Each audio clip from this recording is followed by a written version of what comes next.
Ooh, what's going on there? What is that? No, Metronome? That was the metronome. Up a steep and very narrow stairway. Keep going. No? Keep going. Nothing? To the voice like a metronome. Like a metronome.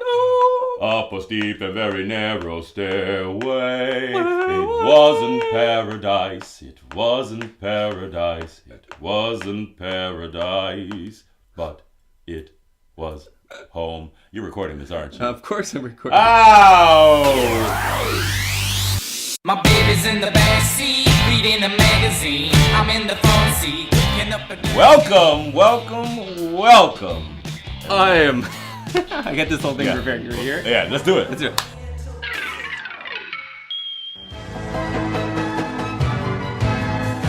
I am Lawrence, co-host and audio editor of The Secrets of Castle What We Into. This is Robert, my fearless friend. Fabulous secret powers were revealed to us the day we held our magic microphone and said, by the power of podcasting, we have the power! Oh my god, my lips are so ashy. Robert became the mighty. Rob Carver Robinson! I became Podman, the most powerful podcaster in the universe. Names? I didn't have time to think of a name. Give me, you had to chase it. Only 3 others share this secret. Our friends, Wade Leostro and his trusty OP1. Pew, pew, pew, pew. Lady Nerd herself, Mastress of Potterdom. Ooh. And Bo. See me. Together we defend Castle What We Into from the evil forces of Skeletron. Do we know him? Do we know him? Do we know? Where is he? What's going on? Well, hi. Hi. How's it going? It's been a week, man. It's been a week, man. It's been a week. It's been a week. So literally I saw you a week ago today, right? It was Friday. Yeah. It was the holiday dump. We did the holiday The holiday dump. Did you listen to that episode? Yeah. Well, I listened to half of it. Oh, good. For So quality control. I you- wanted to make sure I didn't sound. Did you know where the poop came from? The poop sound effect? Not No, it wasn't the. Not- It wasn't. The not hand that. clap? That's our sound. That's our sound thing. No, no. Did you? Was that after? Was that post production fart sounds? Yes, it was. It's from a movie from your childhood, which you love, Nuh-uh. starring Jim Carrey. No, And- it's not Dumb and Dumber. Yes. Are you serious? Yes. You were in full Dumb and I Dumber. did. It's the poop when he goes into the house, right? Not Jim Carrey's character.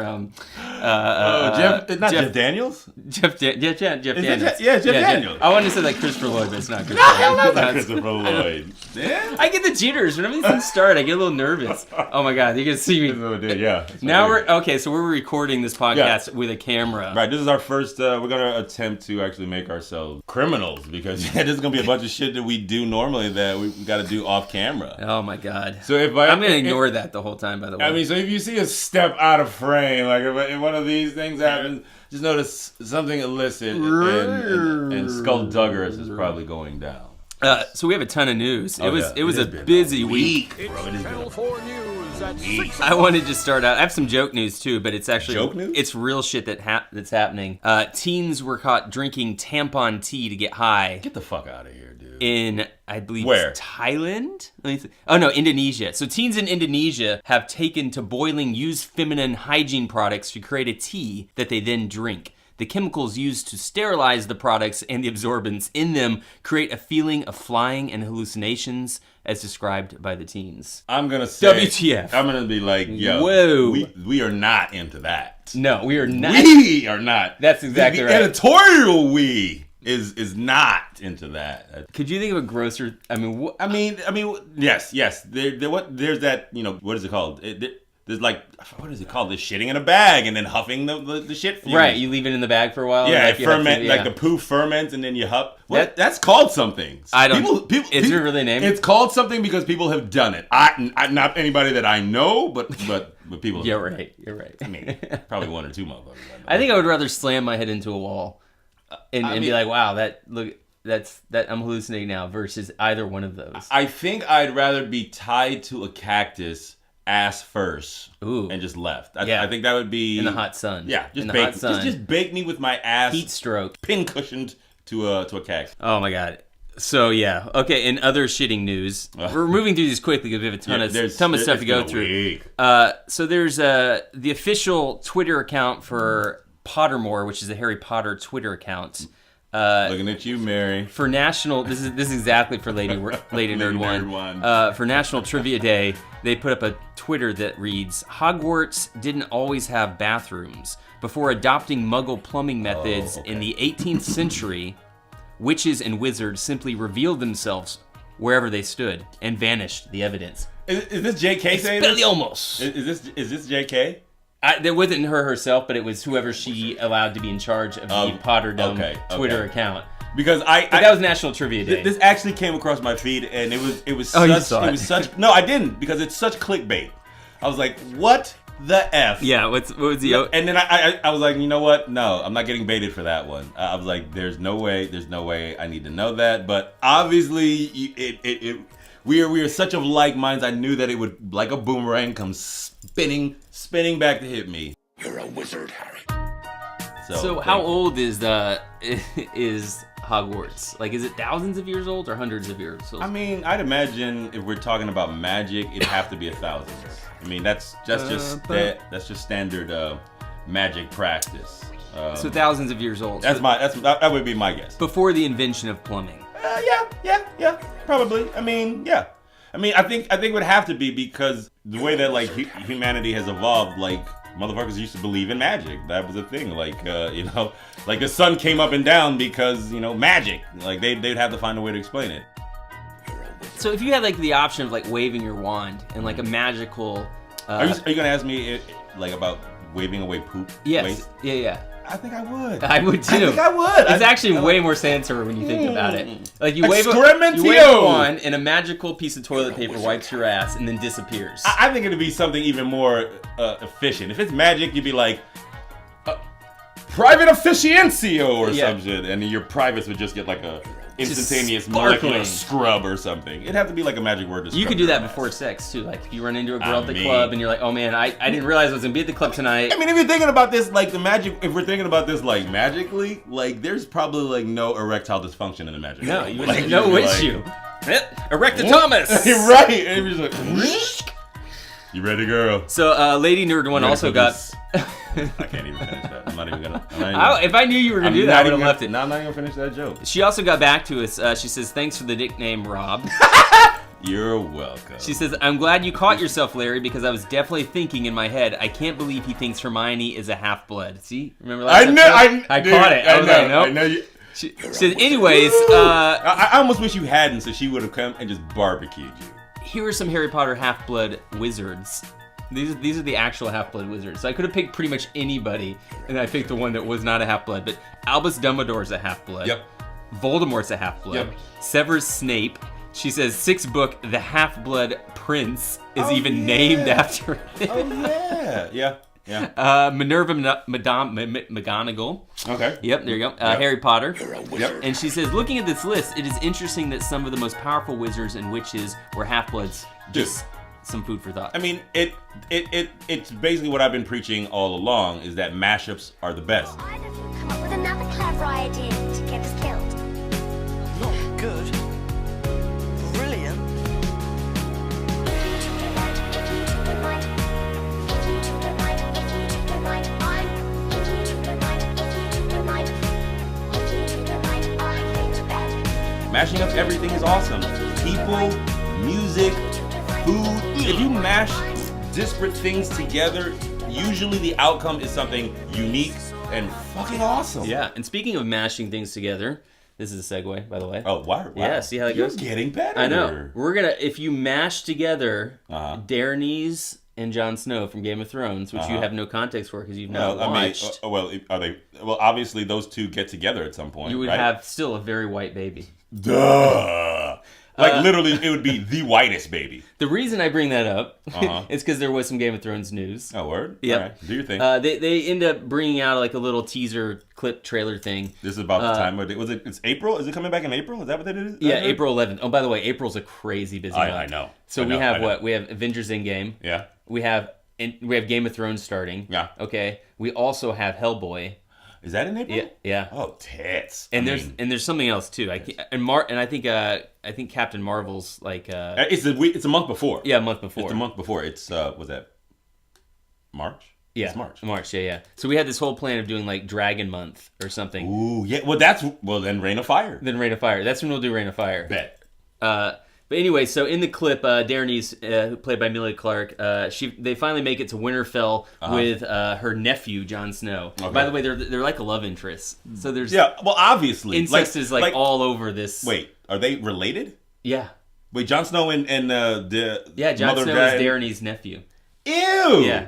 Oh, that is perfect. Oh, that's a segue. Like, okay, yes, Yeah. I'm sorry. Go ahead. Okay, so they make it to Winterfell, and all you see is that Sansa, which is Jon Snow's sister, basically says, "Winterfell is yours," and then like she's not happy She's about not it the at redhead, all. is she? She is redhead, exactly. You know more about this show than I you know let the on. redheads in the world. I know that. Don't So, like I follow the redheads. Listen, it was not a very. I mean, there was not a lot going on in the teaser trailer, but that's you have to record it. How long was it? Like 2 minutes or 1 minute. Not even that. Very, very short. Because teasers are usually like 30 seconds. Or Yeah, something. but they had like like the intro, and they had like some dragons stuff, and like, but it wasn't like anything new. It was all old stuff, and they give you one tiny little bit of clip. But yeah, I think you should watch Game of Thrones. I starting in will March. eventually.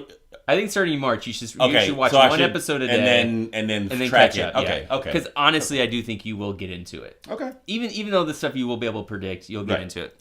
I mean, not for nothing. What I saw, like I said, it had probably the highest production value for this genre of entertainment. Yes, exactly. They pulled out like the only thing I could equate it to being as good or on par with for the production value would be Lord of the Rings. Like that level of craftsmanship. So it's done well. Do you remember in like the Twin Towers? Yes. If you watch the extended edition, Yes. there's like all that stuff that, with Christopher Lee and Yeah, when he that's falls a- off this.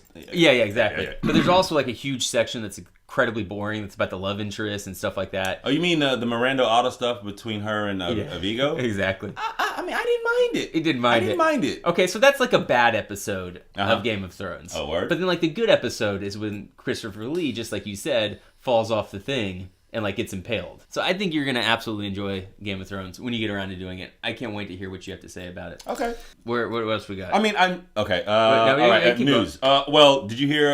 Okay, I'm gonna jump into a little bit of video game news. A little bit. Did you hear about what happened with Bungie and Activision? Yeah, I heard that Bungie took Destiny. I mean, well, for all intents and purposes, it was their property. It was their property. Well, I didn't read this at all. I saw it and I okay. was like, I'm glad you picked it up because I was like, should I include that? But I had so you much definitely this did. week. Yeah. Well, what's gnarly about that is that, well, Bungie are the original creators of Halo. Uh-huh. And you know how well Halo did. And when they left I never Microsoft, I never played Halo. 'cause You never I was played any of them? I was never an Xbox person. Neither was I. Yeah. Halo was the game that brought me to the Xbox. I bought Okay. an Xbox solely for Halo. That was kind of the only thing other than Fable that was on Xbox. Right. Yeah. Right. It was literally, I think it was my freshman year at UE. I had gone back home that summer, and all my friends had gotten into Xbox. Ooh. Everybody that I knew was playing a Halo that Oh, year. and what Ben Morgan was sitting back on PlayStation 2. Yeah. Well, it was like me and Ben Morgan were the only PlayStation 2. I had me too. So like I went home that summer, and like everybody was playing Halo, and I was like, well, I'm not buying No, that. sir. PlayStation forever. And I ended up sitting down and actually playing that game, and it was so fucking good. It was Yeah. so good. It made me pick up an Xbox. Yeah. So those guys broke with Microsoft and decided they were doing their own thing, and partnered with I guess Activision to give us Destiny. So Destiny 1, Destiny 2 together, but apparently You played those. Oh, yeah, I tried I to played play both. those alone by myself. Not recently though. Like the straw that broke the camel for me was this most recent what I'm gonna call DLC, and most people are gonna call a game. Is Throwing some shade. well, no, it's a little bit because this last transition, like every year that Destiny's been out, they've given you. It's sort of been like seasonal. Like they have these like seasonal updates. So like in the fall, like the whole interface for the game will change, and they'll add like new guns, new quest lines, new puzzles. Like it becomes almost a new game, but it's still the same thing. And you weren't into that. No, I was for a time, but like the last couple of I guess seasons weren't that hot, and I had paid for 2 seasons, and and one of those seasons was pretty good, and one of those seasons was just blah. Okay. And then the most recent season was apparently really good. I heard it was good, but But yeah. they wanted you to pay $60. They wanted you to pay full game price for yeah, it. as they develop the game while you're playing. it. Right. Yeah. And I was like, you want me to pay $60 for a game I've literally been playing for the last 2 years? Yeah. Fuck you. Yeah. No. So they split. So yeah, they split. What does that mean though? I don't know yet. Okay. But apparently Destiny, Bungie retained the rights to all of Destiny, Okay. which is insane. Because I don't think the second Destiny, and I don't think the first Destiny did as good as they thought. But No, it no, kind of, I don't think either. Well, the first Destiny had its issues. Well, you know what's dope about Destiny. This is what I'll say. What's dope about Destiny is that they have such a connection to their fan base that when fanboys weep or like throw a tantrum, right. They're Shit- like, Will shit Smith happens. is not blue. right, Right. like shit happens. They're like, well, oh, we're sorry. Well, Mm-hmm. here's the chains that you wanted and. A couple little stickers or whatever, Right. like Yay, stickers! yeah. You know how motherfuckers love customization. It's basically like a loot. Like Yeah, it is. You know, it was it's a loot loot grab. It was loot grab. It reminded me, like, because I played Diablo 3 for a Yes. little bit, and you would come around, you'd pick up some loot, and then like you're like, oh shit, that's 10 minutes later, you get some more loot, and you Yeah, upgrade yeah, your thing, and yeah. then I started playing Destiny for a tiny bit by myself, and it felt like the exact same formula. It's exactly that. Yeah. It's Borderlands 2 was the same way. exactly. Yeah, Borderlands was kind of I liked Better, I think. I Yeah. liked Borderlands, but it took me a little bit. Yeah. Because I bought the first one and like within a day of playing it, I took it back Yeah. immediately. But then Borderlands 2 came out and it was a better one because it told a better story. right. And I feel like I always say it, and I'll say it again. If you tell me a good story, I'm willing to Yeah. Put up with a lot. a lot. Yeah, speaking of good stories, Yeah. Spider-Man, PS4. Yes. What happened? Fuck. I was Oh, a shit. block away from the house. Oh, and I you was forgot to bring it to me. Like, all that means is that Oh. you'll see me twice this week. Oh. All that means is I get to hang with the little monsters twice this week. Yeah, you better come over this weekend. Bet. Because Bet. what am I doing tomorrow if I'm not playing Spider-Man? You're right, and that's on me. That is, I made a mistake, and I'm sorry. All right. You see how easy that is, world? I know, right? You see how easy I that know. is? Kevin Hart. Every man like in power ever. Holy Ever. shit! Oh my god! All right. I can't even go into it with Kevin. I I'm like, mean, dude, just Kevin. or I yeah, mean- well, of course, yeah. I mean, and dude, Louis there- C.K. dude. and all of these guys. And R. Kelly, this is bro. This is a great segue into my other piece of news. All right. About John Lasseter. Oh, what's he up to? Oh, you didn't know about it. So John Lasseter, he was like the head of Pixar, right? Yeah. So basically, he got outed. For what? They fired him for sexual harassment. No shit. But What'd he do? This was like 6 months ago. What? Yeah. So 6 months ago, he gets fired from the company that he created, Pixar, for sexual harassment. Not fired. He takes a leave of absence. But We all know what that means. We know what that means, exactly. So Skydance Uh-huh. just hired him, right? Hired him back. I dance. I know So that. yes, you do. So Skydance, I actually pulled it up here. Skydance is in charge of making movies like True Grit, Mission Impossible: Ghost Protocol, the new Mission Impossible, The Guilt Trip, Jack Reacher, G.I. Joe Retaliations, all the Star Trek movies, Star Trek Into Darkness. A lot of the band. Yes! That's why. Yeah. So I have a bunch of Star Trek news too, but we'll get back to that. Ooh, okay. World War Z, Jack Ryan, Shadow Recruit, Terminator Genesis, Mission Impossible, Star Trek Beyond, Life, Baywatch, Money Geostorm, movies. Annihilation. You can just say money movies. So they hired John Lasseter to come back. Uh-huh. Okay. They have female employees. They've got to work with this guy. Uh-huh. Okay. So I'm thinking when I was, because, I think I'm always empathetic. I'm like, oh, but what did he actually do? Uh-huh. Right? Yeah. What are the things that he actually did? What was he accused of? Was it just like hugging? Was it like just. What was the things because they're like Morgan Freeman got accused and he came out and basically said, I'm sorry if I made anybody feel a ways, blah, Right. blah, blah, blah, blah. And we were like, oh, Morgan. I know. Fine. Son, this is what this is going to lead into, this is a perfect segue. If there was a list of Morgan Freeman's things that he did, like I have right here about John Lasseter, Uh-huh. it might Oh my change my God. mind. Basically, Lasseter, it might change your mind. Was it bad? yeah, It was bad. Lasseter was known for grabbing, kissing, making comments about physical attributes. His physical assaults at Pixar were so common that women had developed a defensive posture they referred to as the Lasseter. So that's like You were Oh, so this is a into perfect segue. you were so into like putting your hands on like ladies' knees that they have developed a defensive posture even before to you not do even it, allow you to. called the Robert Karma Robinson. Oh, don't put that evil on me. RKR. Don't put that evil on me. Don't even say that because, yo, okay. It have gets you worse seen- too. Oh, I mean, there's worse shit, but okay, it's this is not a good. Perfect segue into what? Because I've been wanting to talk about this immediately. And do you know who R. Kelly is? Oh right? yeah. All Who? right. Yeah. No, I know Right. R. Kelly.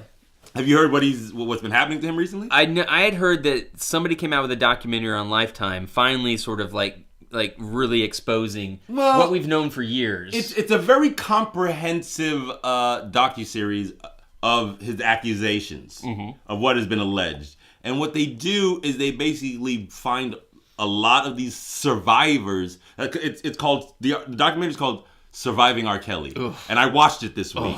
And it took place over 3 nights. So Lifetime ran it 3 nights in a row, and it was you got 2 hours each night. And I think they started on the 3rd and ended, I guess, on the 6th. So they had so much material that Holy they had to dude, it was gnarly as fuck. they had to break it up. They couldn't just make a 2-hour movie. No, There's no, like that was 6 hours, there's like Making a Murderer style. bro. Because that dude's a monster. He's a monster.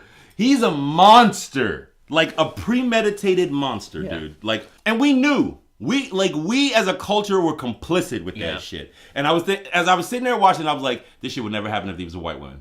If these were little white girls that R. Kelly was doing not. this shit to, there course is not. no way that he would have gotten away with it for decades. Yeah. For decades, bro. Bill Systematic. Cosby, and Bill Cosby was the same way. Like a lot of that stuff came out years Yeah, before. and but we watched him. We watched him like with Aaliyah, like when she was 15. Like we how watched old- him do it. She died at what, 19?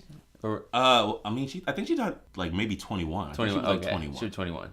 Yeah. So she was in the industry for a long time. A little bit, yeah. Like her, And she he knew her since she was 12 years old. ugh. He knew her since she was 12, and then started basically having sex with her when she was like 14, and then married her at 15 with help. And now I've with help. This documentary is so I've definitely dumb. danced. I've definitely danced to R. Kelly songs Well, in the past. Well, bro, But I don't think I've ever actually bought an R. Kelly album. Well, I have. You have. I was a fan. Like R. Kelly's music from was such a linchpin to sort of my adolescence. Like coming of age was around the same time as 12 Play. You know that album 12 Play. I bought that album from like BMG back in the day. And which leads me to this thing about like. So I should not buy an R. Kelly song on iTunes right now. I don't think you can. To put behind. Oh, I don't think you can. Oh, they think they took it down? I think they took down a lot. I'm gonna find out right now. This is what I'm saying. I doubt they took it down, bro. This is what I'm saying. I heard his music surged. Really? Yeah, the sales of his music surged in the last week while this documentary came out. Yes. Well, you know what? Not for nothing, I did listen to one song that I hadn't heard the song that he wrote, but he wrote a song called "I Admit It."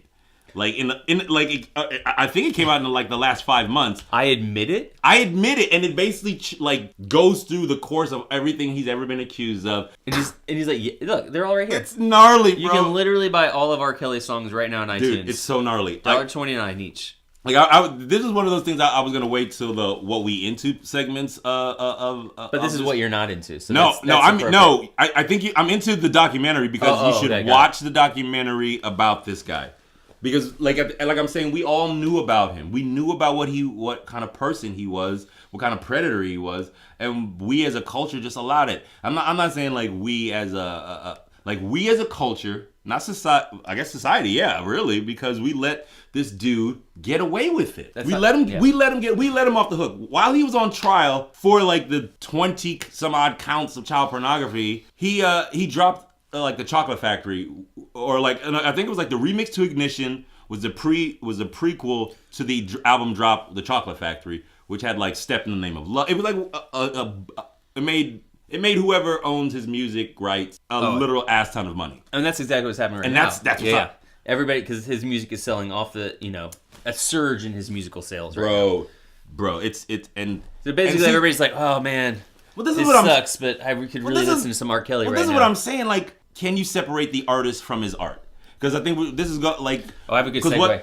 A word? Yeah, and you cannot. This is the week of practicing segue. That's right. We are practicing the shit out of So finish your sentence. No. I think I'm done. I think all I'm saying is, Watch the shit. 'Cause So- he's a monster, bro. One of our favorite artists, you can absolutely not separate from his art, Uh-huh. and his choice of the use of the word motherfucker. Oh, our boy Sam? Albert Sam. All right. Somebody took a clip and they edited all the times that Samuel L. Jackson says motherfucker into one video. Oh, yeah. It's I've seen it. It's about 4 minutes long. I'm just I've gonna play seen- about 10 seconds of it because it's awesome, You- and I need to get a bad taste of R. Kelly it- and John Lasseter out of my mouth. So here we go. Oh, my God.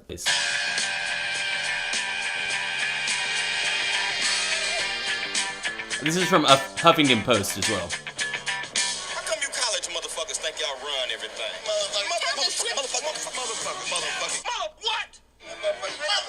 Motherfucker. You owe me some money, motherfucker. You motherfuckers talking about? Motherfucker, I ate everything. I ate the pussy. True I ate romance, the that's butt, our I ate favorite. every motherfucking thing. I ate everything. Chew his ass up, motherfucker. Motherfucker. You smart motherfucker. English, motherfucker.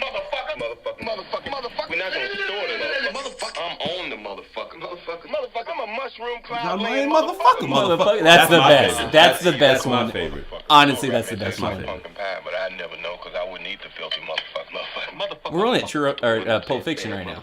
And we're probably at 25. so. Goddamn motherfucker. Racist motherfucker.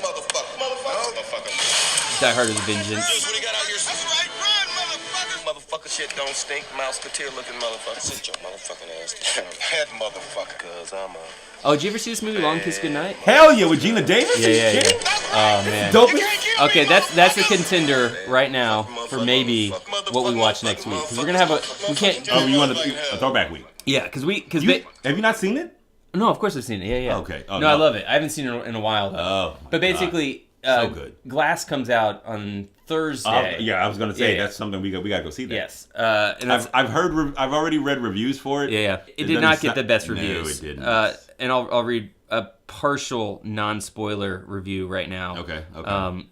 It doesn't sound. But anyway, so that comes out on Thursday. Yeah. So we won't be able to do that for next week, but we can do it the following week. Okay, for sure. The review, actually, I went on to read the rest of the review, and it doesn't sound that bad. Or we could watch Unbreakable for next week. I would say we could watch Unbreakable because, Yeah. in my opinion, I think I might have already said this on the show.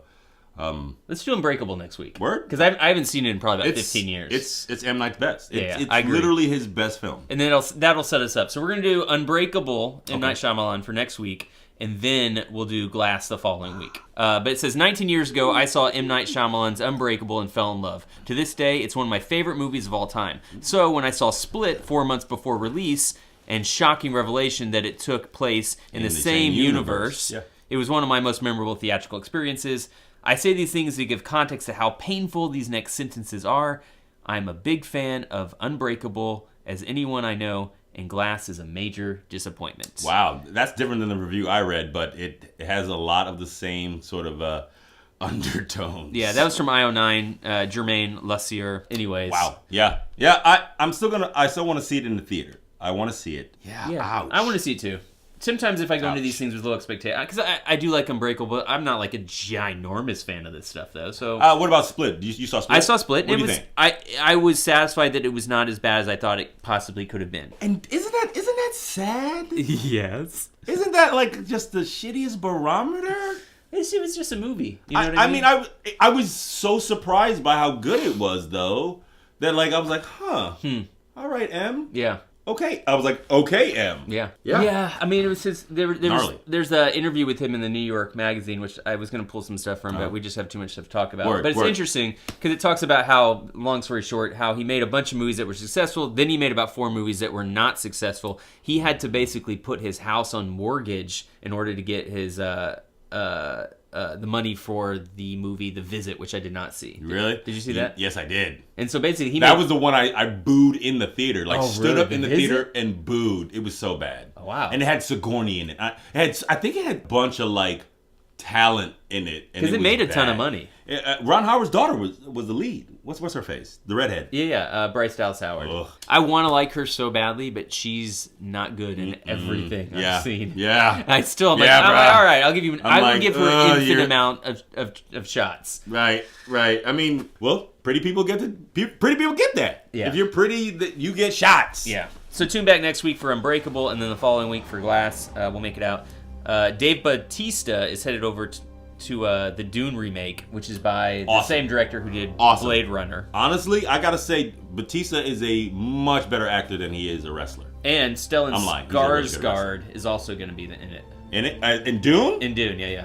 Great. I co-signed both of those choices. Bap and Bap co-signed. Do you like the old Dune? Hell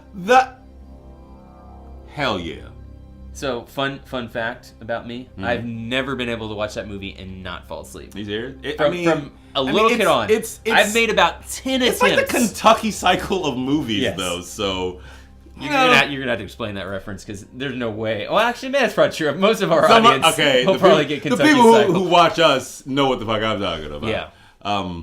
Also in video game news, Kingdom Hearts comes out at the end of this month. Yeah. Did you play it? Which one is that? I This don't is even know the which- third one. Third one. Well, this is the third of like the console releases, but that game has had like I don't even know how many so like many little remixes, little and- remixes yeah. and like remakes. Yeah. Well, and actually, I think some of the story actually got continued on some of the smaller platforms. I think there was like one that was on the Vita for a while that Ooh, sort of was okay. like a linchpin to the overall arcing story.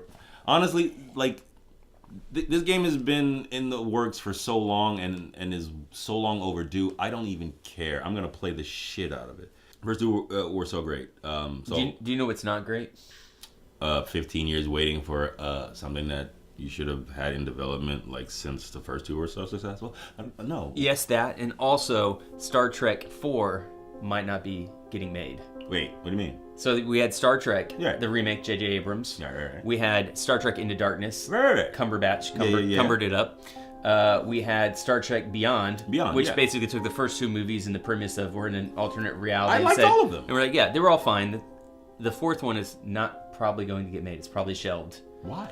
They had a Jack Clarkson, I believe, is that her first name? No, S.J. Clarkson, excuse me. She was going to direct it, and basically Game of Thrones pulled her over to direct, I think, their news series.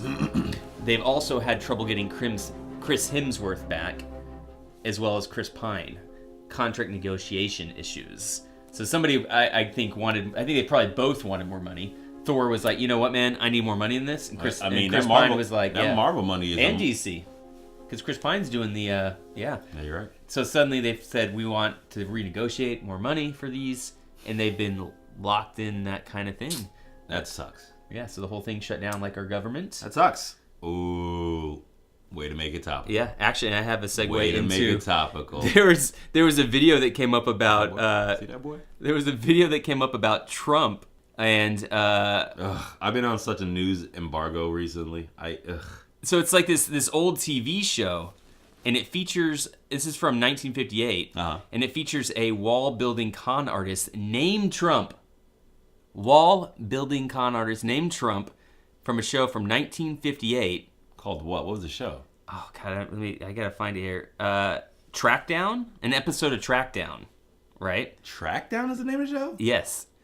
And so, basically, this con artist comes to town. The world's ending, he tries to tell all the people in the town. And It's the monorail story from The Simpsons. and we have to build a wall, yeah, or a monorail, exactly. The monorail story Yeah, from yeah. The Simpsons. So here's a tiny clip of that for a second, because it's 1958 this came out. Your name is Trump? All right, Sheriff. How long are you going to put up with this? What do you mean? How long are you going to let this con man walk around town? Be careful, son. I can sue you. How about it, Sheriff? When are you going to put the lid on? What for?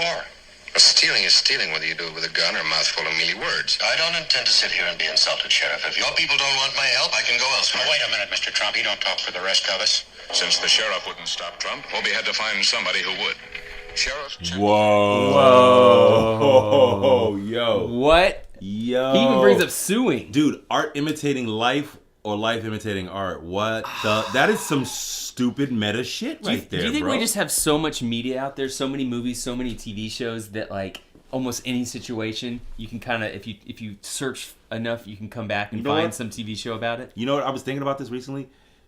Like, I watch a lot of content, but there is, even if I watch 24 hours a day, I would never be able to see all of it. No, not even close. There is Not even so be much, focused. so much media, so much. Yeah, so much.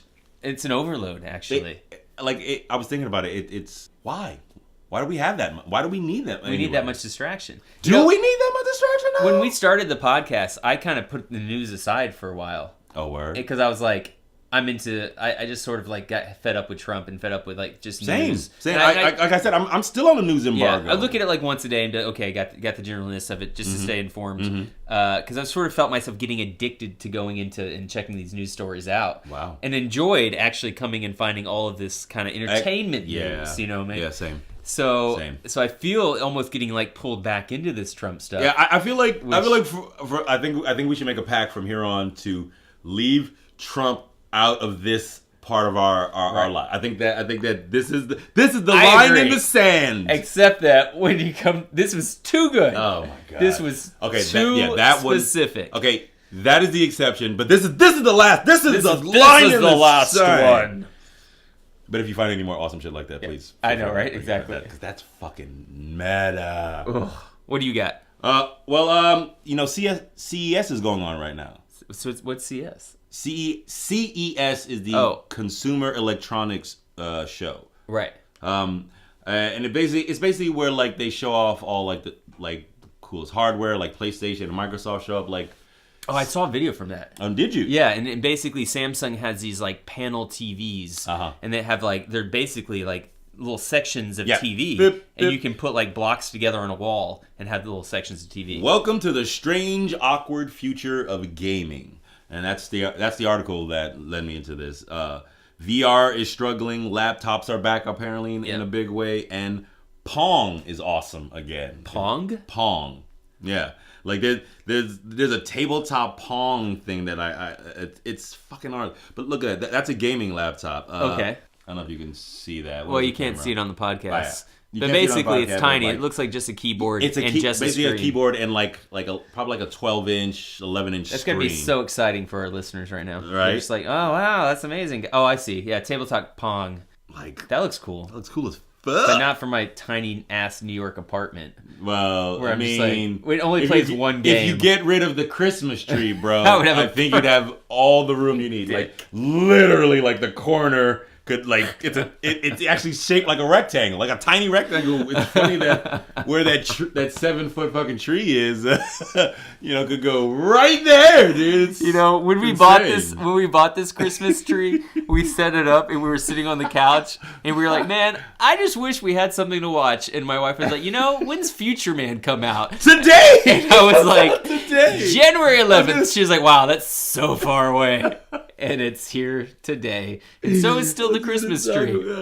Yo, 2 weeks in. Oh, 2 weeks in, still here. You know what? I'm actually impressed though. Like you guys, I unplugged it. I unplugged it last night because I was like, maybe I did not want to draw attention to it today, so that I knew you were going to say something about it.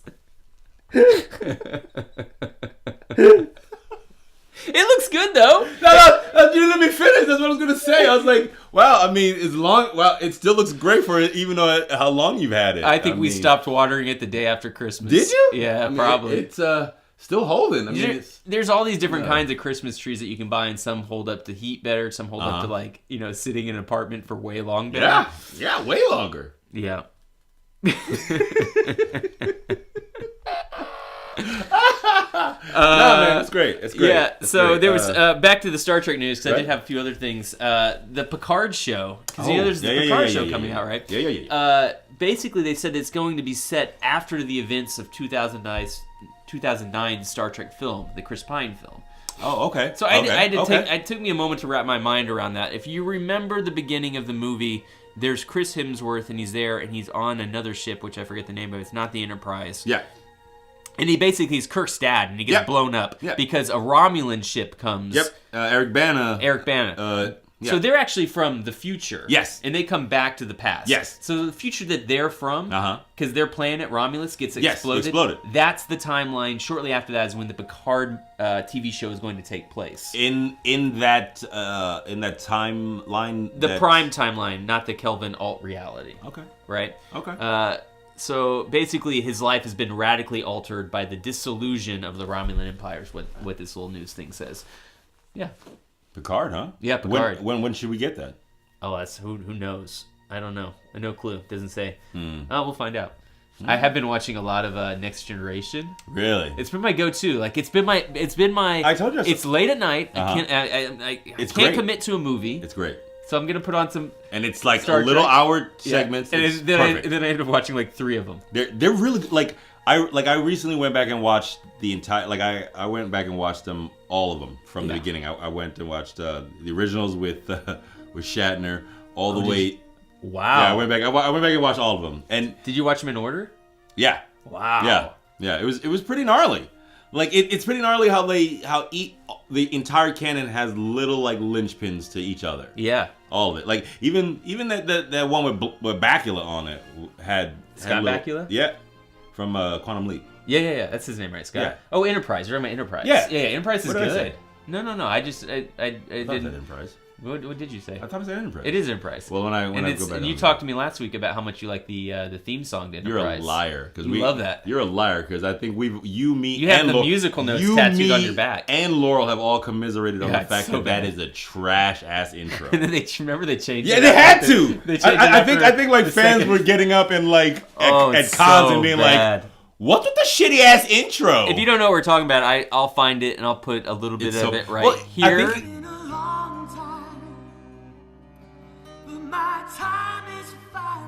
I think it was one of the first times that it wasn't an instrumental intro. Like you know how like across all of the Star Treks, it always been some know. sort of like, like that was Yeah, the yeah. original, and then The like first one was so good. and then like the Next Generation was like dun dun dun. Also- dun, dun, dun. Like, also it so was good. All like this instrumental, and then this one was like this vocal ballad shit where like we're crossing the skyway or so, I Oh don't my even know what it God. was, but I was like.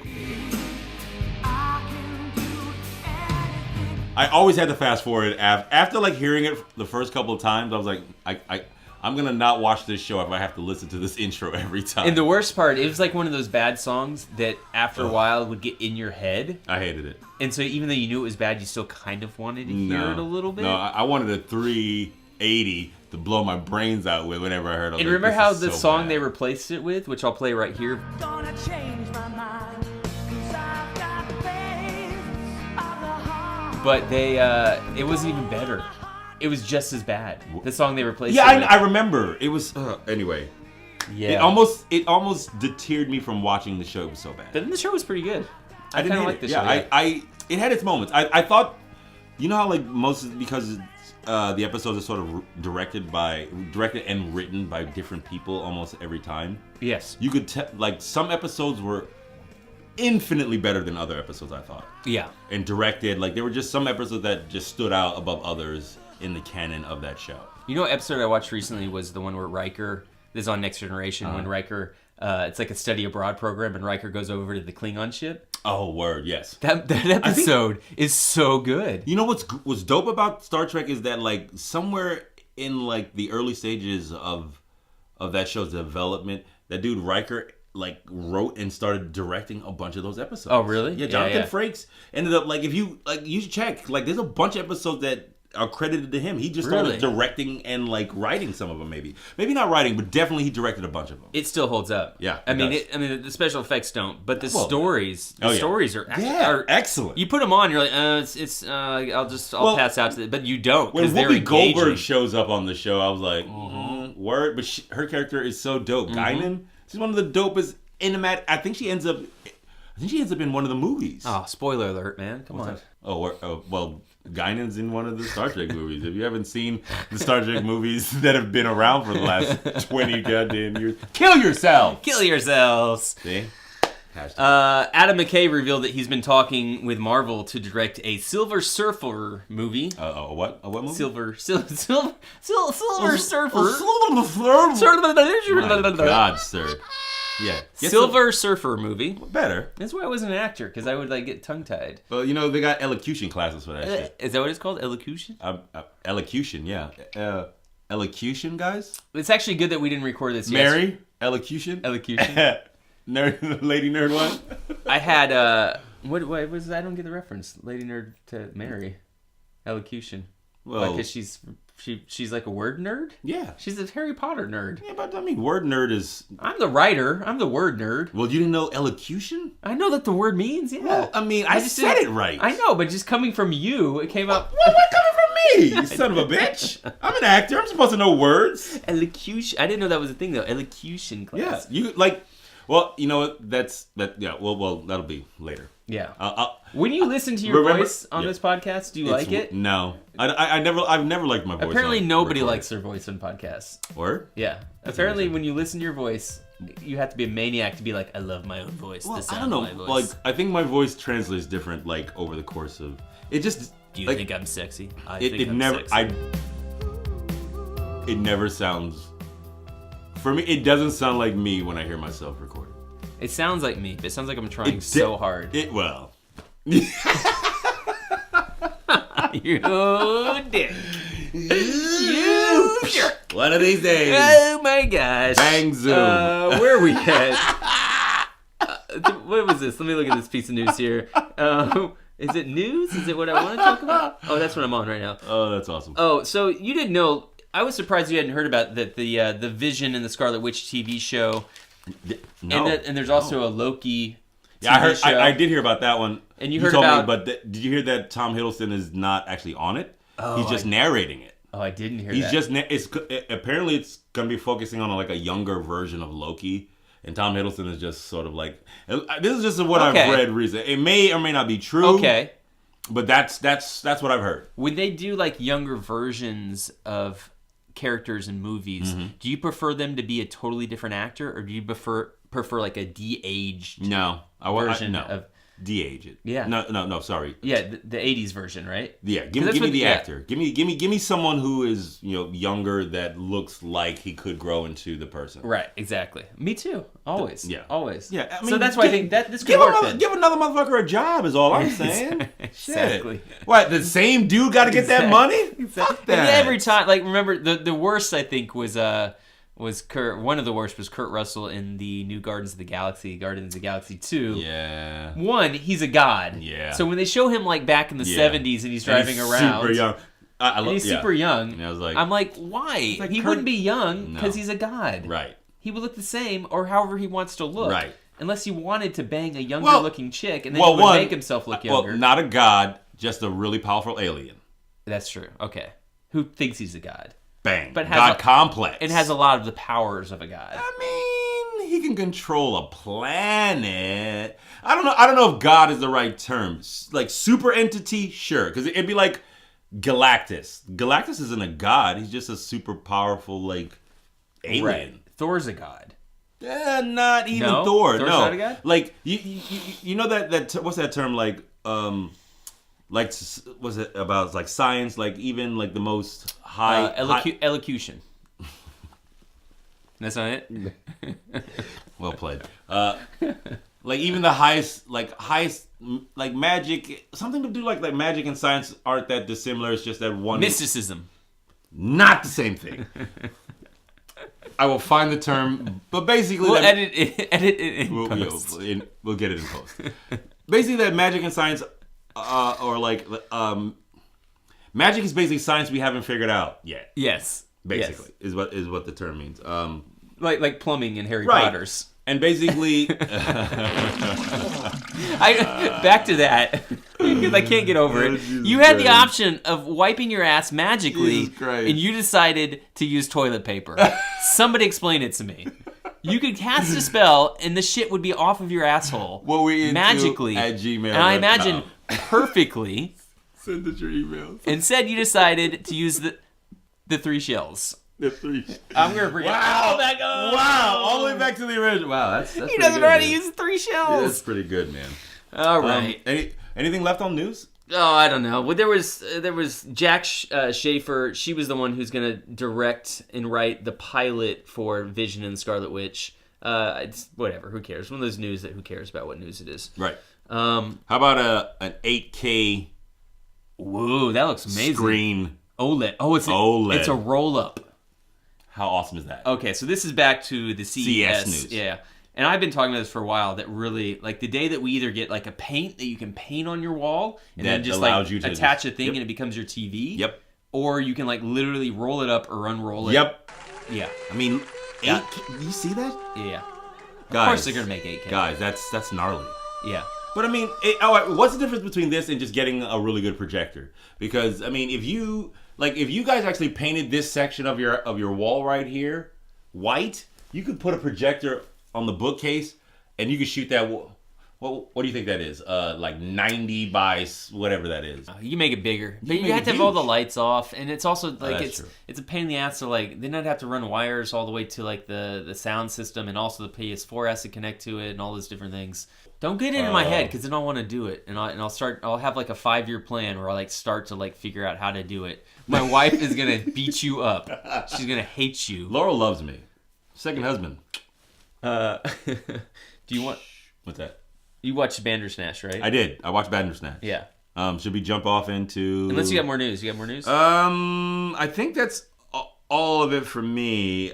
I really got hooked on the R. Kelly this week, so it was down that rabbit hole for a while. I haven't seen any of that. What's it on? How do you watch it? Lifetime. It was on Lifetime, but I watched it on Kodi. Okay. So you watched also Bandersnatch. Yeah, the Choose Your Own Adventure. It's What did you think? overall, I liked it. I liked it as in its totality. I enjoyed it. After a few times through, because I didn't make any choices. After the initial one, I basically What just... ending did you get first? You remember? I don't even remember. No, what I don't ending even. I exactly. don't because I wasn't like hands on in the choices. I was just letting the timer run down, and then it would make whatever choice it wanted. And what usually, like, other than the first choice of saying, because you know how at the top it tells you this is a blah blah blah, you have to use your remote or whatever to make choices in it. I was like, okay, sure. And how did you watch it on like a TV or on your computer? I watched it on my computer. Okay, I used yeah. my computer to stream it to my TV. So you had to go to your computer and hit a button. That's what they wanted. Yeah, use your mouse to Yeah. click or whatever. Did you use your? That was what I was going to ask you. Did you use like the Roku or the PlayStation? I used the Roku. And So we kept setting down the remote, and then it would Uh-huh. pop up and be like, "Oh, God, and that's why I was like, you know what? Fuck Yeah. it. I'm just gonna take the choice out of it. And I imagine if you played it on your PlayStation, you'd have the controller. You'd have to have the and apparently the controller rumbles at different spots. Interesting. Well, So that makes it more like an interactive video game. Yeah. I like the interactive ability of it, but like in the same way, like I got home at night and I was a little tired, so Yeah. I was like, I didn't want to keep up with actually making the choices. Right. So I feel like if I Did you do a full lay down on your bed? Where you're like, Well, I definitely I was reclined. I was definitely in a reclined position while I was watching it. But I wasn't, I had my feet up and I was in a chair. yeah. Basically. So you weren't taking it seriously. No. But no, I was taking it seriously enough. I'm just kidding. I liked the story of it. I like that, it was about this, coder. I know, shout out to my brothers in Texas who's code men, they write codes and stuff like that. And sort of like the grittiness and sort of like the authenticity of that manicness when you have to get like an idea for code out and it just makes you like frenetic and like you lose yourself. I like the story of it initially. I think for me, after a few times through, like I said, because I think if I was actively making choices, I would have been more interested in seeing how each thread of it played out. Mm-hmm. But I think because I was just hands off and making the choice and just kind of letting it run through, I got bored with it quicker. Right. Because I was watching other things this week. I was into So a lot of things this week. You weren't deciding. You just let it play. Yeah, I just let it play. And most of the time, Did it go to credits? yes. Okay, so it well, did. the first time, it went to. So you had a completely passive experience from it up Yes. until it went to the end? Yes, up until it went to the end, and I went back to the beginning and jumped through again. Okay. Without making choices again. Oh, wow. Because I wanted to see. Well, I just hit the mouse again to make sure it refreshed, so that and it kind of just fast forward to the choices I hadn't made. Right. It was just like it jumped through the story Much quicker. quicker to the point where they were like, this is the choice you haven't made Yeah. yet, and on the branch. What endings did you get? I got the 4 out of 5 star ending. Okay. There was one of them that didn't make. I think why I jumped off. There was one of them that didn't make sense to me with the continuity. It was the one where the dude jumps. Right. Did you get all of them? Did you go through and get? I went everything? back and forth for a bunch of them. I Okay. mean, there's over 5 hours of footage. What I found was that, like, even by making the same choices Uh-huh. outcome wasn't the same. like so if you go through it once, you do it again, and you do the opposite of what you did the first time. If you go through a third time and go back and make the choices that you did the first time again, you'll have alternate endings again. A different one. Yeah. No shit. And also for the fourth time, and also through the fifth time. So I probably went through about 5 times. No shit. And each time it changes slightly. The problem with all that is that it wasn't really based on any of... It was more like something you were unlocking versus something that you could get the first time. The first time, you only really have a couple choices. You have to cycle back to get more choices. And there were a few times where there wasn't a choice. It was you had to do the one thing. Did you ever get those? Yes, exactly. The first run through with my wife, we were adamant about not hearing about his mom. As soon as they were like, would you like to talk about your mom? We were like, no. And we avoided it at all costs. And it actually would not let us in the game, or in the movie. Without making that choice. Without hearing about the exposition of the mother. And I think this is where it kind of... I think this is where I jumped off, because there was a scene after Old Boy. You remember when it actually got more interesting to me when they started taking drugs. Surprise, surprise. Surprise, surprise. Well, that was one of the better ones. That it actually was. Like up until that point, I was just like, I started to get like, because I made every choice besides the one of following Colin. Remember when after you make the choice to scream at your dad or whatever, what you have to do, right? And then he drives you to the shrink, and then you have the choice to actually go see the shrink or follow Colin. I avoided following Colin until the last iteration of it. They made me follow him, right? And when I followed him, it got much better story-wise. I was like, okay, this is the path I kind of want to play with. So the two options when you get to that fork are he jumps or Colin jumps. And like I said, I was doing it passively. And every time when if this was my screen, if I didn't do anything, most of my choices were would always come on the left. It would always do that one. And then when it would go back. When it would come to that choice again, it would just automatically do the opposite choice. Oh, it would switch for you. Yeah.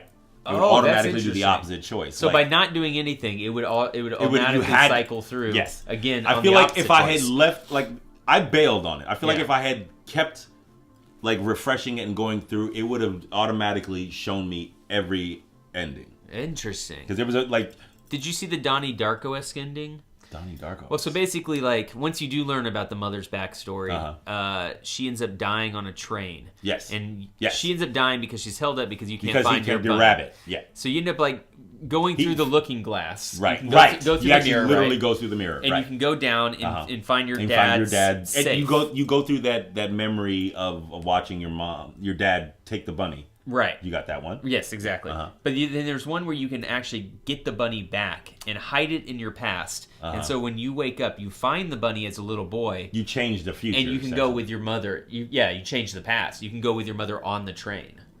Did you get that ending? No. Okay. Like I said, So it's like Donnie Darko ends basically because he decides to die in order for his girlfriend to live. Right. That's the idea of Donnie Darko. This is you decide to spend the last moments of your life with your mother as a little boy. Oh, they die anyway. They die together, yeah. Okay.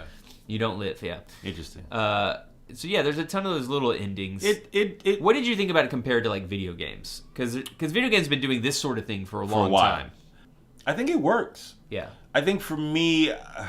it was seamless. It really was. It was very seamless, and I think it works. I think I was a bit distracted because I was watching it under circumstances that made it distracting for me to really kind of pay attention. That wasn't actually, it's funny because it's not as very, compared to other Black Mirror things, it's not very cerebral. Not at all. You can kind of autopilot through it. For most of, did you get the ending where you make it gets really meta, where he's in the office and the doctor he throws coffee or tea at her and then she whips out the batons and she's like, fight me. Yeah. That was the Netflix choice, I think. Yeah. Was that the Netflix? And then he makes the choice to try to jump out the window. There's lots and of then meta go things. Boop, boop. Hey, what are you doing? I actually didn't like the meta things. Me either. Yeah. It was weird. It was like you're on a Netflix special. That bit. Yes. So this is actually kind of different from a Choose Your Own Adventure. Yeah. In Choose Your Own Adventure, it's you. Yes. Right? So in the beginning of this book, Dungeon of Dread. Yeah, right? you I didn't read it, but I read the first page. Okay. I read one page. Okay. So basically it says, in this book, you play the part of a human fighter. So it doesn't give you your sex. It just A basically says fi- a you human can, fighter. so you You're can a be guy, a, you can be a male, right? female, or androgynous. Yep. As an adult, you stand 5'9", which is taller than I Okay. am, and weigh about 150 pounds, which is That's about not you. 60 pounds lighter than you. You fucking did you gain weight or lose weight? I'm back to fighting form. All right, good. Just in 1 week. Yeah. Some good genetics. You are smart and have survived many adventures using little more than your wits. You are well schooled in the use of weapons and are a powerful opponent. So basically, it sets up this whole thing to make you the main choice. Yeah. The main character, the main protagonist. Yeah. In Bandersnatch, you were actually more of a puppeteer, controlling this guy. Right. It's not you, right. because you're watching this Right. guy. Right. You know what I mean? Right. Yeah. And there's sort of like a kind of like grossness to it in the sense of like Grand Theft Auto. You can take your little CGI character that you are removed from It is a and little have him go on this. It's voyeuristic. You It can have him is go on a very- killing spree because you don't care about him because he's not you. Versus when I first started playing it, before I realized I did all of it like, oh, okay, I'm gonna do this like just the choices I'm gonna make that I Right. would make as a real person, Right. and it quickly got away from me, and I was like, I would never make either of these choices, no matter what. Huh. Like I would never hit my dad and Right. kill like, him. like the kill your dad one. Yeah. And if I accidentally did, I would never bury him or chop him up. Because the algorithm I started to be able to predict the algorithm. I knew what choices it would have, and I was like, oh, I don't want to kill my dad. Yeah, but, exactly. All right, I guess we're killing dad. Let's just see what happens. Yeah. The Yeah. other thing I did not like about it, and they don't really do this in Choose Your Own Adventure books either, is you cannot substantially change your backstory.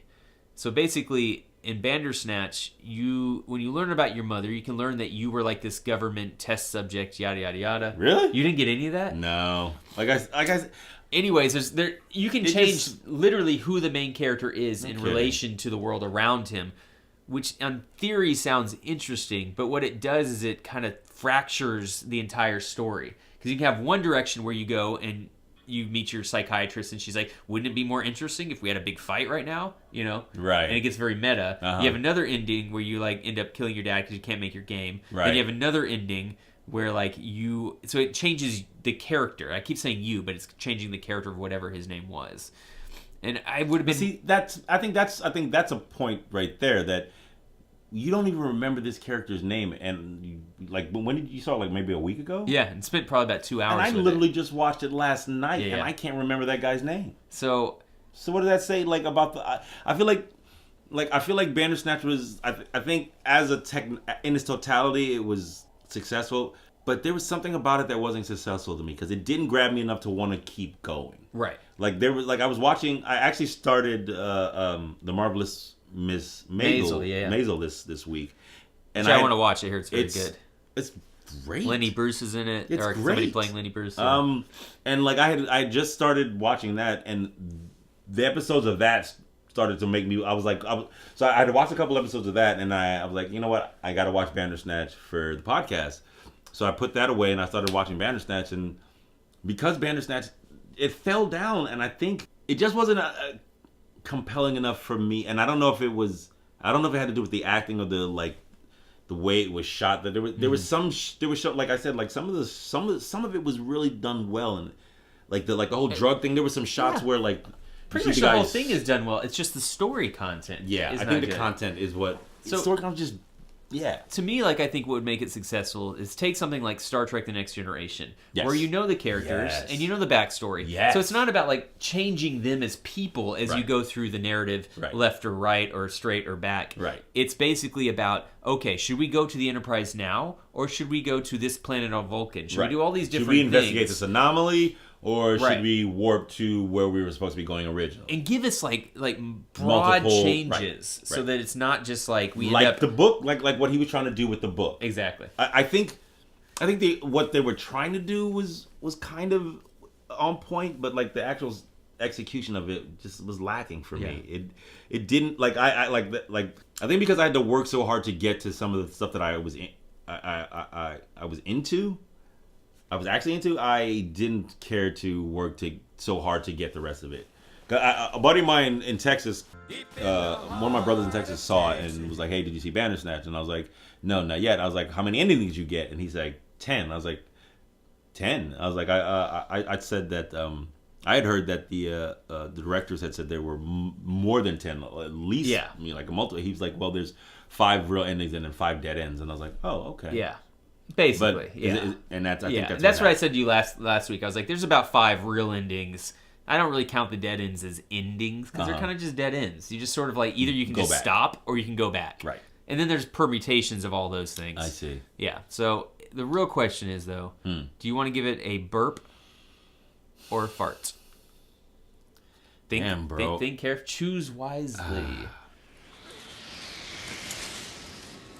He chose poorly. Is there? You can burp and fart at the same time. Is it where's the button for that? Is there? I don't think you can. I can try pressing them both at the same time, I mean, but we'll can see you what try comes it? up. Can you try Okay, it? here we Alright. go. Definitive answer: burp or fart, pressing them at the same time. Fart. Wow. Okay. Yeah. That's it.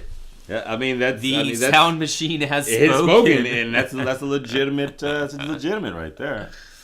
All right, Bandersnatch. Oh man, I wanted. I guess what final thought is I wanted it to be better.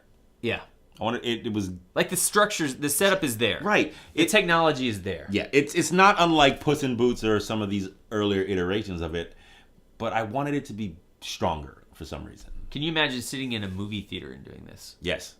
Well, what I could imagine is if the technology will advance to a place where each person's experience would be somehow kind of VR, like you would go into like a movie theater auditorium, sit in a seat.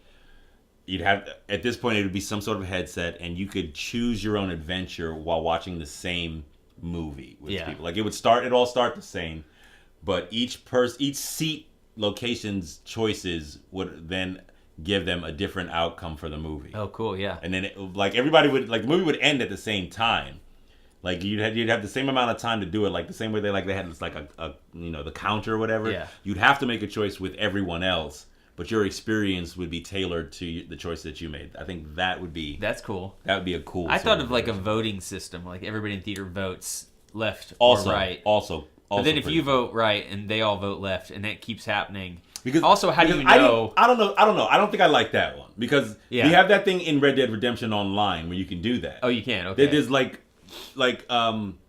if you're doing missions with people that you don't know or whatever, like so at least in the online version, the story missions have these morality choices in each of them, and all the people in your posse have to vote. Okay. And like depending on I mean just like any Yeah, because I can see that getting shitty really quick. well, there was a bunch of times when like I was the only vote against this morality choice. Like early on in the game, there's this choice to murder this guy who basically stole this stuff by leaving him tied up on a railroad track. And everybody's like, murder him! Yeah, and I was like, Yeah. you gonna murder this guy over a couple pieces of silver? Yeah, yeah. Nah, man, let's just why? let him go, yeah. Let's let him go. That's how more and more that's how I play games recently. Yeah, because Like, you're I'm a father. I'm and much you're more not a forgiving in monster. these things. They're like, kill or murder, or kill or let him go. I'm like, like- let him go. And then later they always come back and hurt Oh, you. that's a bit of Rockstar news. They're actually they're talking about because Red Dead Online has been suffering. Like nobody's playing it.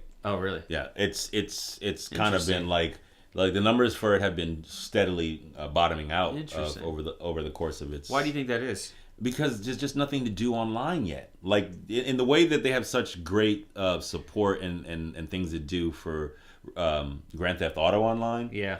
It's just too early. There's just nothing to do, and That's how I feel playing the main game. With It's really? like you have your main missions, and Right. sure you can roam around. You can go Right. to this place and play poker. You can go to another place and play poker. You can go to a third place and play poker. Right. But generally, it's like follow the main mission or wander around and look at how pretty things are, which is great, and it is very pretty. But after a while, I haven't played it since Christmas. Wow. I've actually that's been a few. There's been a few articles I've read where that is the exact sentiment that these writers have said. Yeah. They're like, yes, it's a great big game. Yes, there's a lot to do, but why? Yeah. Any of these choices don't really matter to the overall thing that Right. you're doing. And I see their point in that, but I found, at least when I played, I found the game most enjoyable when I was off the beaten path, when I wasn't just doing some story mission. When I was in traverse from point to point, there was always something in the in-between that Like in the way that Skyrim, like Yes. we talked about this. Yeah. You think you don't have the same opinion of it like in that way, the Skyrim as Skyrim. Yeah, no, I do. You know, the other thing I did was I went back and PlayStation Network had put up Batman, the Telltale Batman, and Telltale Game of Thrones. Yes. I'm gonna I didn't actually do the Game of Thrones, but I have done the first season of that Telltale Batman, Yeah. and I did do the Telltale game before that. That was based on the Bill. Was it Bill Winning? What was it called? It's a comic book that their first series was done on. the werewolf thing, right? Yes. Yeah. Whatever that one's Fable. called. It's based on. It's based on Fable. It's not called Fable. No, it's not called Fable. We'll think of it in a second. But it's based on the comic book Fable about fairy tales that live in the modern world. Yeah, what is that called? Oh, I can't remember. It's so good. It's way down at the bottom of the GameStop. It's a W. Starts with a W. Wolf Among Us. Wolf Among Us. There you go. Wolf Among Us is what it was called, Yeah. but it's based on the comic book called Fable. Fable, yes, not the video game. Not the Xbox video game. Not to thing, be which- mistaken with the video game, but the comic book. And if you haven't read those, we into it. So the Game of Thrones thing, and I'm telling this to all the Game of Thrones fans who also don't play video games. Basically, it's set during the Red Wedding. That's when it starts. But you're not in the castle with Rob and Caitlyn and all those characters. You're a squire for the Foresters out behind the castle. Because if you ever watch this show and all those people die during the Red Wedding, you thought, but wait a minute, they had armies. This is what happens to a squire in one of those armies. I didn't play much of it because I want to actually go back and play all those episodes. And But you did play some of it. Yeah, I played some of it. Wow. Cool. It's funny. Ain't any good? It's graphically it's a shit show. It's just terrible. It's like people like pouring things and there's no wine coming out, you know. And then later, like they're like, oh look, there's no wine left in this thing. Did you play any of the previous Telltale games before playing that? I played all The Walking Dead up until this recent season. So like I know that system. But then I jumped in and started playing the Batman one, and I realized it's not like a choose your own adventure at all. It's very different because I was doing it in sort of prep for this conversation. Because mostly it's like, yeah, you can make choices. You can decide to insult this person, or you can decide not to, and it'll kind of come up in conversation later. But you can't really control whether or not you're going to do this thing. It's on rails. It's pretty much on rails. Yeah. So this Bandersnatch thing, I think, is special because they're trying to figure out how to make it so instead of being on rails, you're on multiple rails, and you're just deciding which rail you're going to follow. Okay. You know? Yeah. Okay, so at the end of the day, burp or fart? For what? Bandersnatch. Oh, I give it a burp. But it's a thing I'll never watch again. I'll never do it again. Same. I'll never go back and be like, oh, remember Bandersnatch? That was so much fun. Same. You know, we're about to talk about Masters of the Universe. Right. Which I've probably seen about 10 times. And I'll probably watch it at least one more time before my death at some point. Who knows? And the Masters of the Universe. Do you remember any of the He-Man action figures? Hell yeah. Yeah, which ones do you remember? There was, He-Man, Skeletor, you had Merman, you had Man-at-Arms, you had Teela, you had... which did you have that you remember, that you had as a kid? I mean, I was poor. I didn't have any of them. I lived vicariously through other friends who had them, and I just played with theirs. Really? You Yeah. didn't have any He-Man characters? No, I had a bunch of Transformers and a bunch of G.I. Joes. He-Man was expensive. I was gonna rattle off all the ones I had. Really? Of Now, course. No, I mean, now- go ahead, cul-de-sac. Let me know. Now I'm definitely not. No, I didn't have any. I didn't own any of them. Yes. But I'll tell you what my favorites were. My Yes. favorites were the one with the where he had that spinning chest plate where if you hit it, That was battle. the battle damage. Battle one. armor He-Man. Yep. That was my favorite. There was Beastman, right? Merman, yes. Beastman, Stone Dar, which he could turn into a stone. He'd like fold up and turn into a stone. Really? Triclops. He had a spinning Triclops, yeah, he had the spinning head with the eye. helmet. There was yeah. Clawful because he had a big ass claw Clawful, hand. yeah, I remember him. Manny Faces. Because he had many faces. Manny Face. Yeah. Moss Man. He was, don't remember him. He was one of my favorites. My parents got said me for Moss? Yeah, he's the only action figure looked like in Swamp Thing. history. Yeah, basically, he had actual like furry pieces on him. Oh, no kidding. Yeah, and we took him in the bath, and all that shit Fell off. Yeah. And also Made in China. we had Buzz Off, which is the bee man Yes, character. remember and him. basically, I think that was like third season He-Man characters too. Like Yeah, it was late, They just started making up characters at a point. I don't think we got into it on the ground level. We got into No. it in like 86. Right. Well, On the inside of it. okay, that's a good one. Like, remember there's a Netflix show, The Toys We're Into. Yes. That He-Man episode is dope. If you haven't seen it, you should. Yeah, it's really good. There was a Tiger, the Battle Cat. We had Yeah, that. Battle Cat, Orko, Trap Jaw. He had interchangeables. Trapjaw. Yep. Yeah, he had those the arms that you could pop off and Stinkor. Yeah, the skunk. He Yeah. had like the mask and like I think he would spray stuff. Like you could put water in him and he would like. Yeah. Yeah. He was supposed to smell really bad too. Really? But, yeah. They couldn't figure that out. But he didn't. He wasn't couldn't that bad. figure that out. And then Ram Man. And basically, Ram Man had these legs, and you would like push him down, and you press a button on his back, and he would like shoot Jump. off. Yeah, shoot off. So for the movie, like I asked my brother about like when did we see it? Did we see it in the theater? And he was like, no, we borrowed it from the neighbors down the street. They're VHS. Yeah. So the movie came out in '87, right? Oh shit. So by the time VHS hits, that's like 1989. No shit. So 89. Yeah. Huh? So it's directed by Gary Goddard. It was his first big directing movie. What else has Gary done? Anything? Nothing? Nothing? I mean, nothing really. That sounds sad, but he did TV shows. I'll click on him here through IMDb. He did like Captain Power. Captain Power? No kidding. Yeah, he did Captain Power. That was that fledgling like infrared technology where you would buy like the toy and like you would use the toy. It was basically like Skylanders. It was like Skylanders before Skylanders. Really? Yeah, you didn't know that? I Captain no, Power. never Yeah, heard of it. You would like the TV would send like infrared to the toy and like your little man would get like shot out of the. So it says he was the creator of it. Yeah. Captain Power. No kidding. Apparently, he was a really good director on Masters of the Universe. This movie. It's the starring Dolph Lundgren, by the way. I don't know why we haven't said that earlier. Yeah. Like, we should have said Masters of the Universe starring Dolph Lundgren. Yeah. And a young ass Courtney Cox. And Frank Langella. Frank Langella, Skeletor. Holy. Yeah. Yep. Yeah. It's written by David Odell. And the biggest thing, that's my mom, she's texting me, and my wife. So it's written by David Odell, and the biggest thing that he did is he wrote the Dark Crystal. Excuse me, I can't talk today, man. He wrote the Dark Crystal. No shit. See, there's Jim Henson provided the story, but he wrote the screenplay for it. Yeah. Right. Okay. Yeah. That's cool. So he's got good pedigree, is what you're saying. Yeah. So this was produced by Cannon Films. Yeah. Which was they have an interesting history as publishers of movies. Cannon Films, the home of high-powered, high-voltage motion picture entertainment. With the screen's biggest spectacles, brightest stars, and boldest lineup of explosive entertainment. We're taking motion picture excitement over the edge and your box office over the top. I actually got more into doing their kind of like back history because it's amazing. Like they made RoboCop. Like their stable of films is Did so. they make RoboCop? Yeah. I didn't get the Canon. Yeah, it makes sense because I remember seeing that intro. They made RoboCop. They did Death Wish 2. Of course. They did Delta Force. No, see, yeah, you're gonna like this list is gonna be. You're gonna be like, they did what? Yeah, it's gnarly. Enter the Ninja. Yep, saw it. All the American Ninja stuff. Saw it.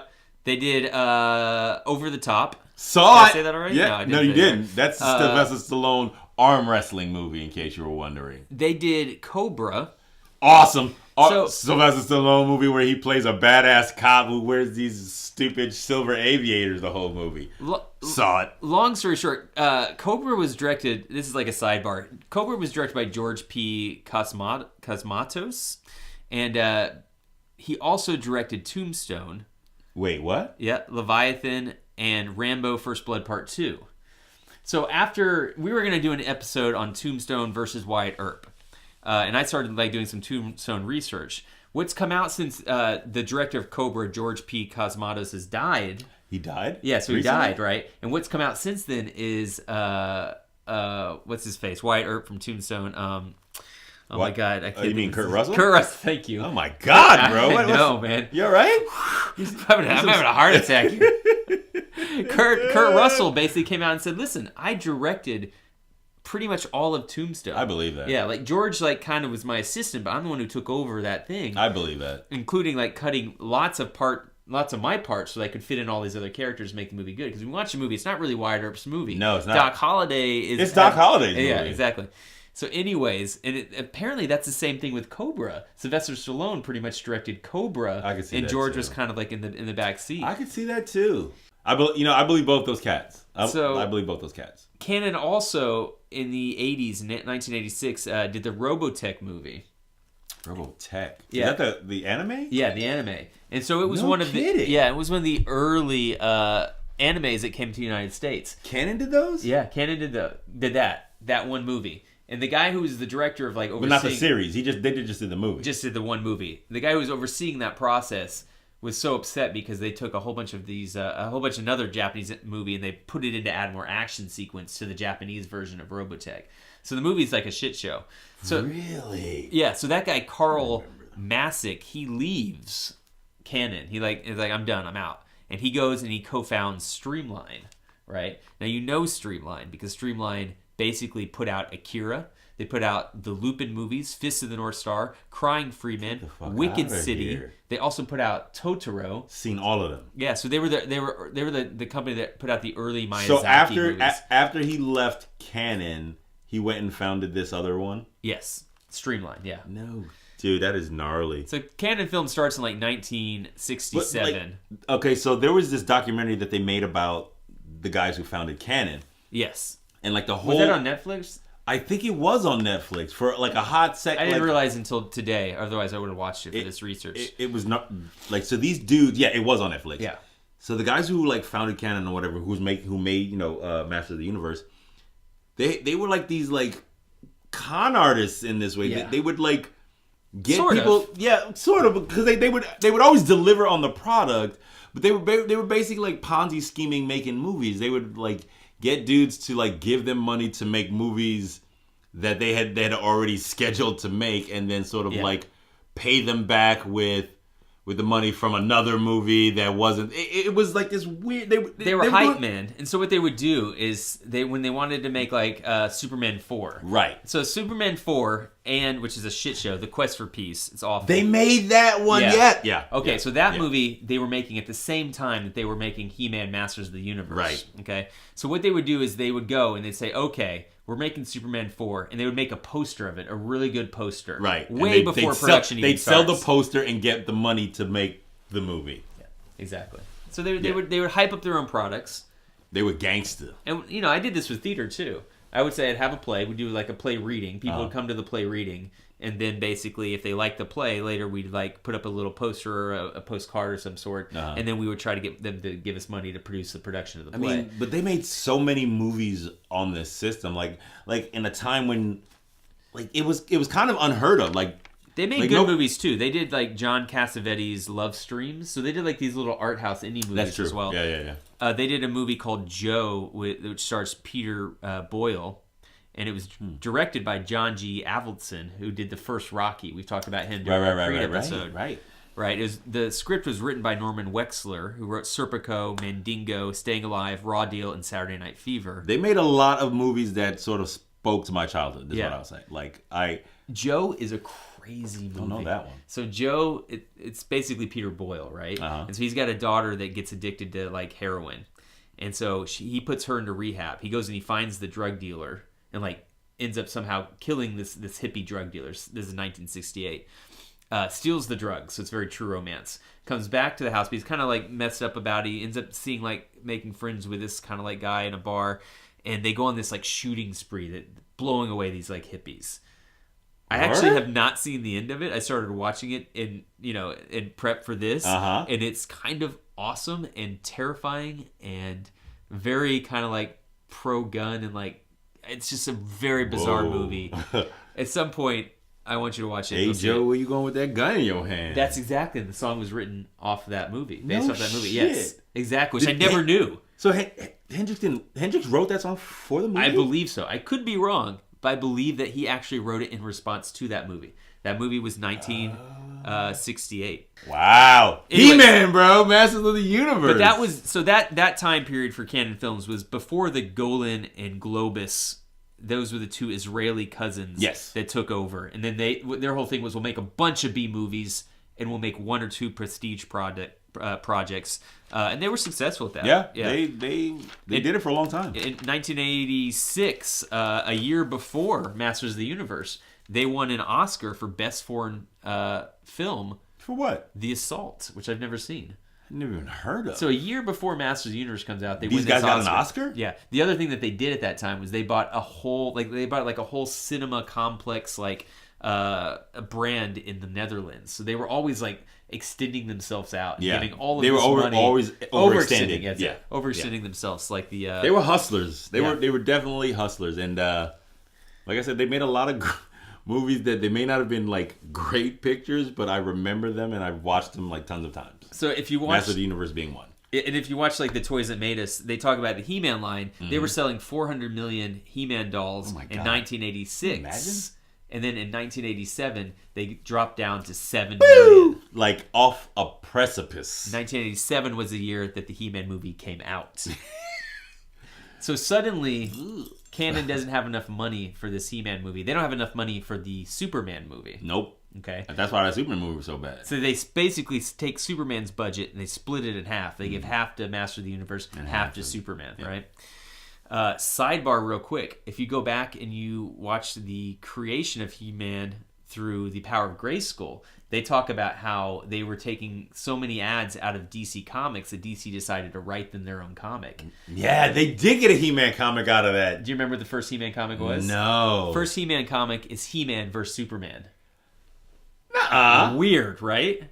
Really? Yes, weird. Did you find it on View Comic? I tried to find it. I couldn't find it. Yeah, they don't go there. But I know the storyline's really simple. It's very, very basic. Basically, He-Man versus Superman stumbles into Eternia's realm, and he ends up having this fight with like He-Man, right? Uh-huh. And then they realize, oh, we don't have to fight each other. We're good. We're both on the same team. And then they go and they fight Skeletor. Of course That's they it. did. That's Of course the they idea. They did a remake of this. And They did. I think I've read it recently. yeah, a comic, and basically He-Man kills Superman. Really? Yes, it's an alternate reality. Well, no, that makes sense because He-Man is magic and Superman is vulnerable to magic. Yeah, and this is 2018. Now he just straight up stabs him through the chest with the magic sword. That's what I'm saying. Like, exactly. That's like magic is one of the few things that Superman is vulnerable to, and yeah, that makes sense. So Skeletor mind controls Superman, and then basically convinces Superman to like try to kill He-Man, and the whole Justice League is there. Really? Yeah, and they let it happen? It's 2018, so this is recent. So you can probably still find this. And Superman. I think I started this series, but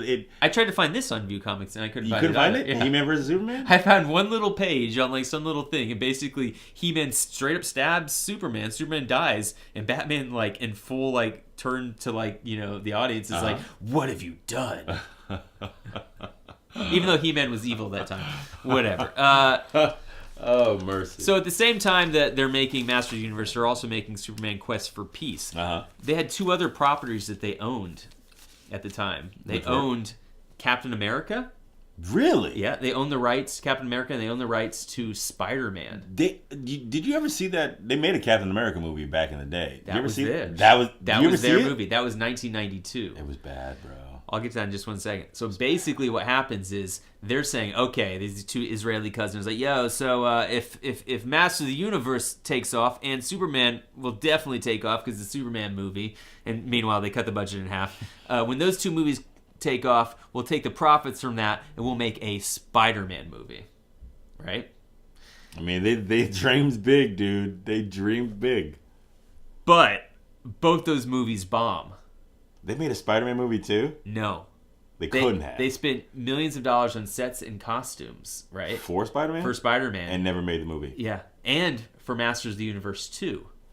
So they basically... were going to make a sequel. They were going to make a sequel, right? I knew it! So they were going to make a Masters of the Universe 2. And it only had the first Masters of the Universe had a $17 million budget. The second one, they dropped it down to $7 million. Are you serious? Yeah. Because they were really hurting. They had no idea. They had no idea even who Spider-Man was. They thought that Spider-Man at the time. This came through some kind of conversation. Somebody figured this out. They thought Spider-Man was like a guy who turns into like a gigantic spider. So it was going to be an awful. In the same way that the Captain America movie that came out a few years later and went straight to video. How did they not know who Spider-Man was? Don't know.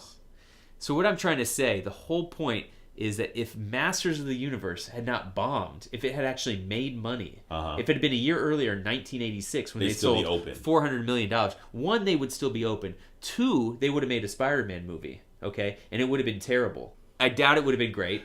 Even if it was, and if it was great, they could have held the rights to Spider-Man. We may never have ended up with a Tobey Maguire Spider-Man. Wait. So you're saying at this point they had went to Marvel and Marvel had given them the go-ahead to make a Spider-Man movie? Yes. They owned the rights to Spider-Man. And same way that Sony recently, for like the last 20 years, owned X-Men rights. That's why we never had an X-Men in the Marvel movies. And now Disney just bought. They had the rights to Spider-Man? How did... the comic book industry must have been really hurting. It was really hurting. Think about Superman Quest for Peace, how bad that is. Think about Superman 3 with Richard Pryor, how bad that movie was. They didn't even make that movie. No, they didn't. But I love that movie. That was completely different. So comic book movies were not like doing well back then. Superman 3 was awesome. And if they had retained the rights to that Spider-Man movie, things could be fundamentally different in the MCU and the DCU right now. I mean, this goes back to like Blade. We talked about Blade, right? We did. Blade. But this is interesting because Masters of the Universe was not a bad picture. No. It was not a bad film. It actually should have done better than it did at the box office, in my opinion, because it was, for all intents and purposes, it was a good He-Man movie. I don't care. I'll say it. It was a good He-Man movie. At the far end of the universe, there is a planet ruled by a being of utter evil.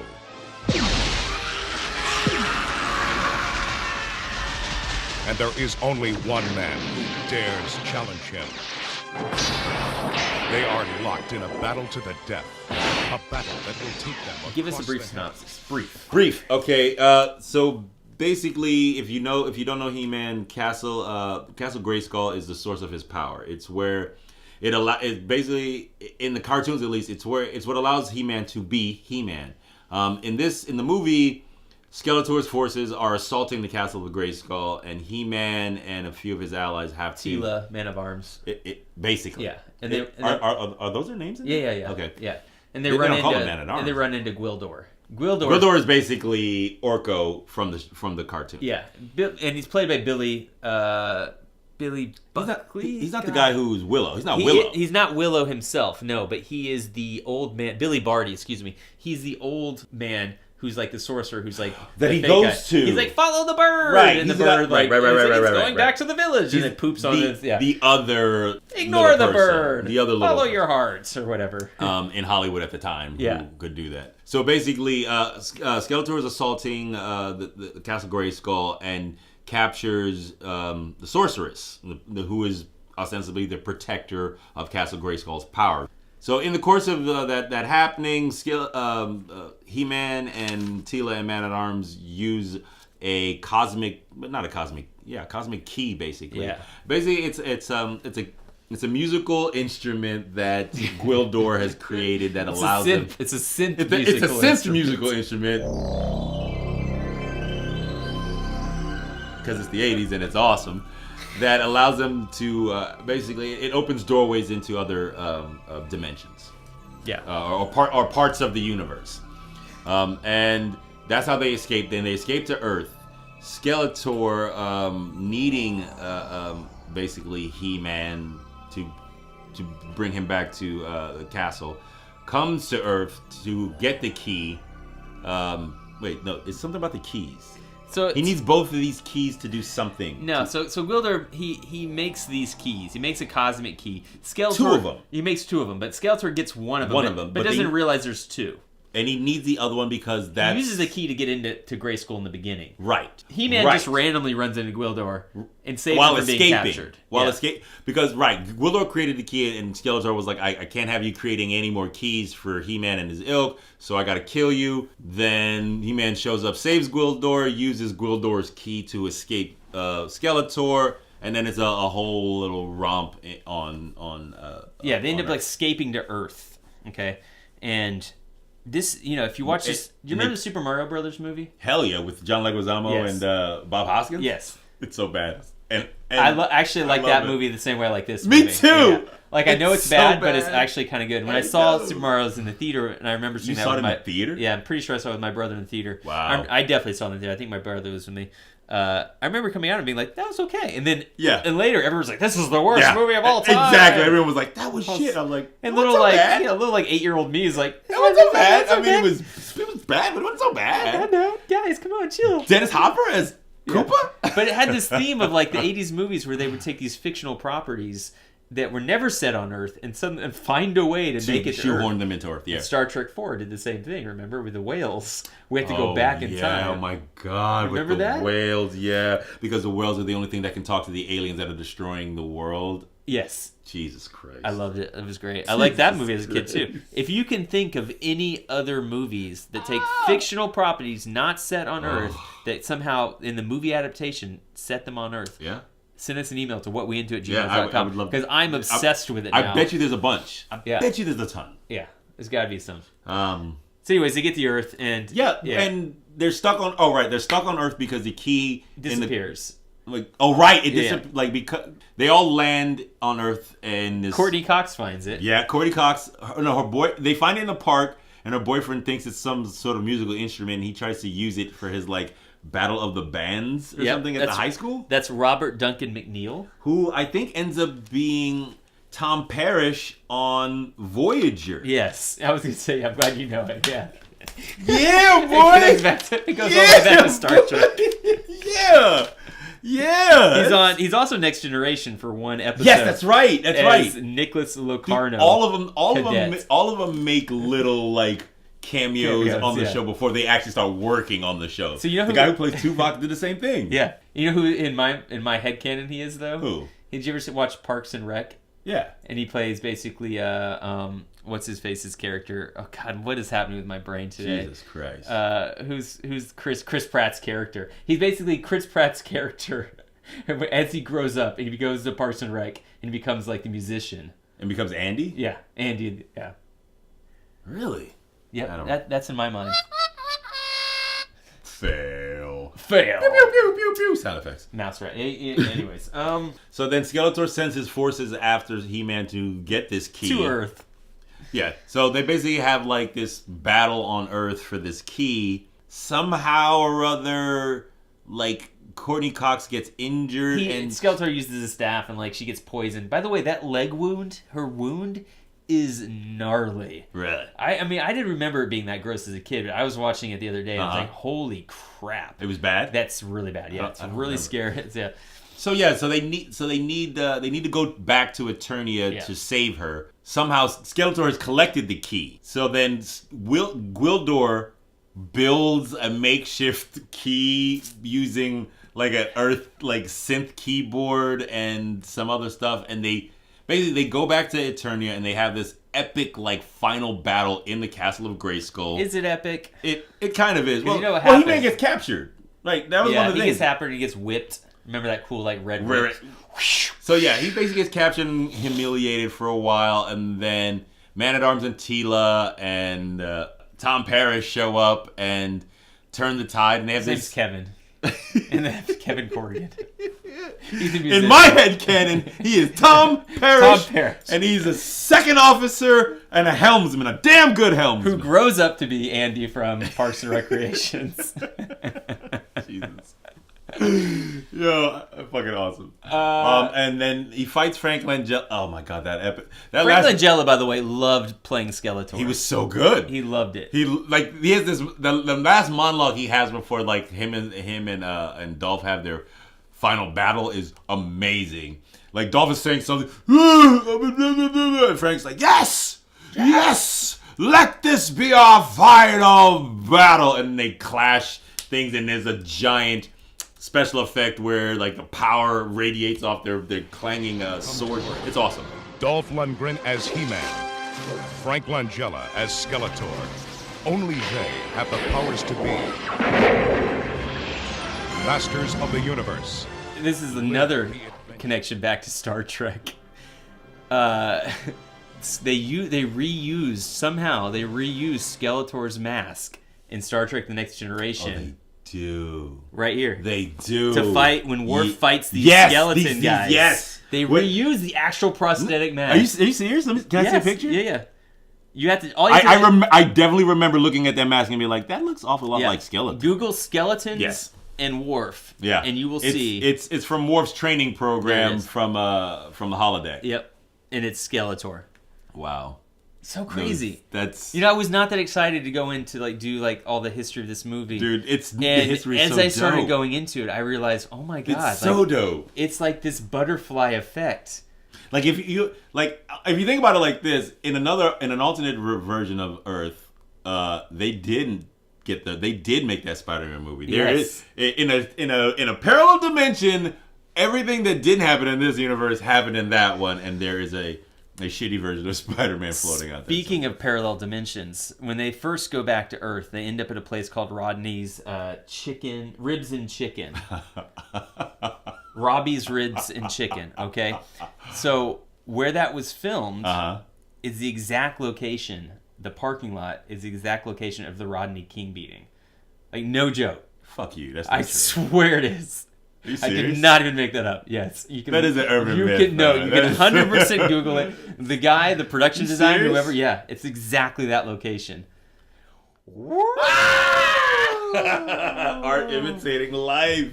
What's the Or vice vegetarian agenda in this movie? Like, they land on Earth, the first thing they meet is a cow, and then they go to Robbie's Ribs and Chicken, and they start eating the ribs, and they're like, "Oh, these are delicious," and they're like, "What What is are this?" they? And Man of Arms is like, "Oh, they're rib bones," and Tila's like, "What a barbaric planet." I think it goes to there is a little bit of a bent to it, but I think it goes to advanced alien life forms not using other sentient beings for sustenance because we're so evolved. or whatever. Exactly. There's also Get over yourself. Ribs are delicious. I have like facts, but like there's also this thing about they're simultaneously making Masters of the Universe and Superman for the Quest for Peace. And if you watch Masters of the Universe, the opening music and the credits look exactly like Superman, and it sounds like Superman. Masters of the Universe.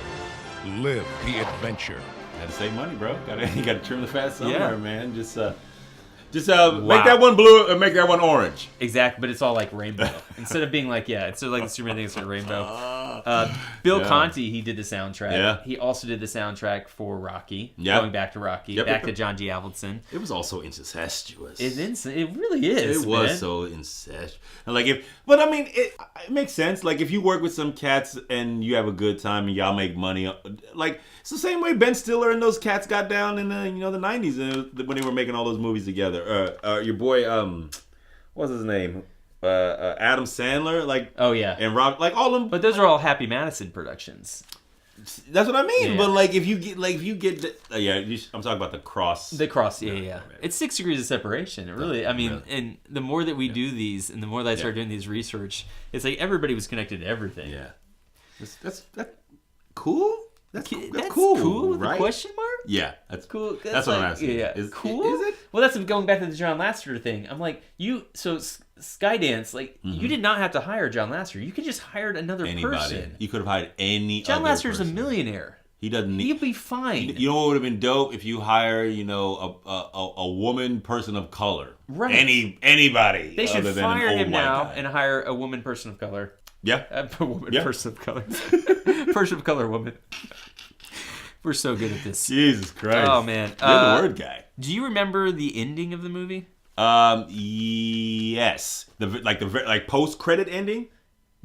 Before that, we'll talk about post credits after this. So after He-Man and old boy after He-Man, Tila, and Man at Arms go back to Eternia, right? They leave Courtney Cox and Kevin with basically like a device that allows them to see Eternia. Yes. So what I remember is the last image of the movie before the credits roll is them looking into, like, I guess it's like some sort of orb, and you see Dolph Lundgren given the "I have the power" with the sword of power. Yeah. So he finally says, "I have the power." You wait waiting- the entire movie. Oh for yeah, this. that's right. He hadn't said that. He hadn't said it. And Yeah. he never says "by the power of Grayskull." By the way. Yeah, that's true. He never invokes the power of Grayskull because in the movie he doesn't actually get his power from the castle. Yeah. They change it up. Yeah, they did. He's just a strong. He's just a dude with a really good chest and a giant fucking sword. Yeah, he's already the power. He never never transforms like the like cartoon, they do in the cartoon, right? from Adam to He-Man. Right. Yeah. Skeletor transforms. He goes into that gold kind of costume thing. But he was using the power of the sorceress in order to do that. Yeah, because in the movie there's like, that's right. They have to wait until like there's like some sort of a lunar eclipse. Yes. And the eclipse is going to allow Skeletor to transfer the power of the sorceress into himself via Castle Grayskull. Via Castle Grayskull, right. So anyway, so at the end of the movie, like everybody's happy, everybody's there. What's his face? Who plays the principal from Back to the Future? John. Oh yes, he's James in this. James Tolkien. He's Detective in this. Lupin. Yes, yeah. He's like, you know what? I'm gonna stay here. I'm surrounded by ladies. Right. Police! Nobody move! I think I'm gonna need some backup. Yeah, I'm gonna love these turn ladies. I'm staying here. It's a happy retirement. I forgot about him. I forgot he because he plays the foil on Earth. He plays the foil to Courtney Cox and Kevin's, life or whatever. He's the guy that's like constantly like cocking the shotgun. Yeah, he's like, shh, let's do this. But never firing it until the end. Until the very end where he actually comes through and saves. So basically they use the cosmic key and they send Courtney Cox and your boy, what's his name? Tom Parrish. Tom Parrish. Not her parents. It's not that alternate thing where her. Yeah, it is. They send him back. Well, basically, they send him. They're sending him back home to Earth, and at the last minute, she jumps in, but then she realizes, no, and she's trying to say, "Send me back." Blah blah blah blah. Oh, right. And then when she wakes up in bed, her it's parents back are still in time, alive. and her parents are alive downstairs. Right. That was a big thing that I guess I missed in the synopsis is her parents have died, and that's her big thing. So, my question is, if you could send people back in time, why didn't you do that from the beginning? Instead of going into Castle Grayskull with the second cosmic key at the very beginning of the movie, why didn't you just go back in time to before Skeletor steals the first cosmic key? Well, this is why. Because remember, I think, because Gwildor says at the top, he didn't know what he was creating, and two, he hadn't mastered it. He didn't know all that it was capable of before Skeletor showed up and was like, hey, I need that. All right, fine. I think I remember that being sort of like because at the point in his creation, he creates two. The question for me is, why create two objects that you don't understand? Why not just create the one and be like, oh, this is what it does? Why? It's like in Contact where they're like, why create one when you can create two? It didn't make no sense, but. That was the best part of Contact there, remember? Really? You remember that movie? No, I don't. Matthew McConaughey, Jodie Foster. I remember the Jodie Foster, like the one basically where... the thing blows up. And right. You're like, oh my God, the movie's over. But she actually, goes somewhere. Gary Busey's son, Jake Busey.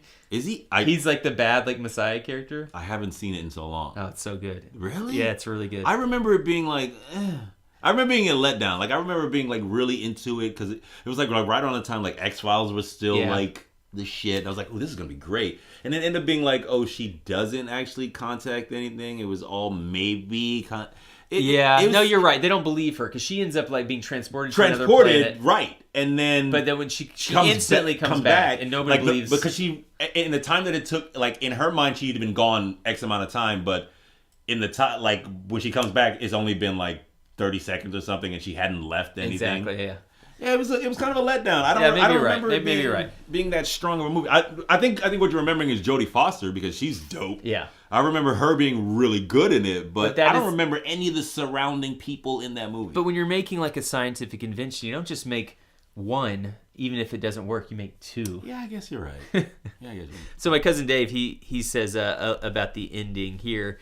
He says, at the end of the movie, we learn that her dad is the one who was flying the plane. Yes. According to Julie's mother, her dad is a very good pilot. Right. So their deaths weren't caused by pilot error. One could assume there was a mechanical malfunction on the plane that resulted in their deaths. Right. So next time they fly, possibly with Julie, the plane will go down anyway. Wow. Yeah. Wow. Whoa. Okay. Pretty awesome, right? All right. Yep. Did we ever talk about Bill and Ted? Oh, that's so funny because the very next thing that really? He says the very next text he sends me is, I just rewatched Bill and Ted's Excellent Adventure the other day. If Rufus has to go back at a specific moment to help the Wild Stallions ace their history test in a future where they've already aced their history test, then you can assume that he'll have to go back at almost every moment in that future because there will always be the possibility of them failing. Also, they just rip these significant historical people from the respective time and place, make them travel through time wormhole to endure 90s America, then they just return them back to where they came from. About half of those characters would have a PTSD from the experience and end up altering their own trajectory as historical figures. No, they wouldn't, because they had such a great time hanging out with Bill and Ted in the future and eating microwave popcorn and That's hot right, dogs. Dave. Come on, So man. stop it, bro. Stop it. I love that you jumped right to that. That's exactly what you Dude, said. like, I don't... I guess those movies came out pretty. I mean, I don't know. But yeah, I love Bill and Ted. I didn't. I thought I had this open, but Uh-huh. apparently, if you find the script, and I found the script in Masters of the Universe, there's a whole section they cut out where they're underneath Castle Grayskull, and underneath Castle Grayskull, they find like an American flag, and they find like some NASA stuff, and apparently, from the year 2221, NASA had landed on Eternia. Really? And He-Man was actually born from a mother on Earth. Really? Yes. They cut that out of the movie? Yeah, they Should've never left filmed that it. in. They never filmed it, yeah. Should've left that So in. apparently time was always a thing in this movie. Any other thoughts on Masters of the Universe? Oh. Post-credit scene. Yeah, I mean, well, see, this goes into I thought when at the end of this movie, post credit scene, and wow, was it one of the? It was one of the first. It was one of the first. Airplane movies- did it. Airplane, like there was like It was post credit scenes weren't the definitely- norm. It was the Muppets movie did, but it was definitely, I think, the first post-credit scene that ever tried to set up another another create movie. a universe. Right. They were trying to create a universe. Right. They were world building. Well, with Masters of the Universe. Yeah, they were. Ba-dum-bum. So years before the MCU did any of this. So basically, at the last battle that Skeletor has with He-Man, he gets thrown down what ostensibly is like a pit, an endless pit. But in the post credit scene, what you see is Skeletor has hit the bottom of this pit, and you see like this. It's a shot of water. You see like this bubbling water, and his head pops out of the water, and he goes, "What is it? Isn't it I'll be back, or I'll be back." It's the Terminator line. It's He's the like, Terminator. I'll be back, or I'll return. Or something. He literally says, "I'll be back. I'll be back." So yeah, they set up the whole post-credit thing, And then nothing. And then nothing happened. And then the studio. Yeah, no, they wrote. So were they writing it? Was it already like? They how far wrote along were they into? They wrote the script in connection.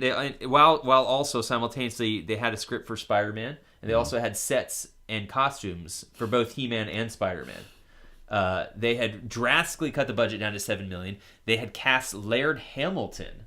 Do you know who that is? Yeah, Laird. He's a surfer. He's the surfer. He's like he is literally Aquaman. Yes, exactly. So he's the surfer. They'd cast him as the new He-Man.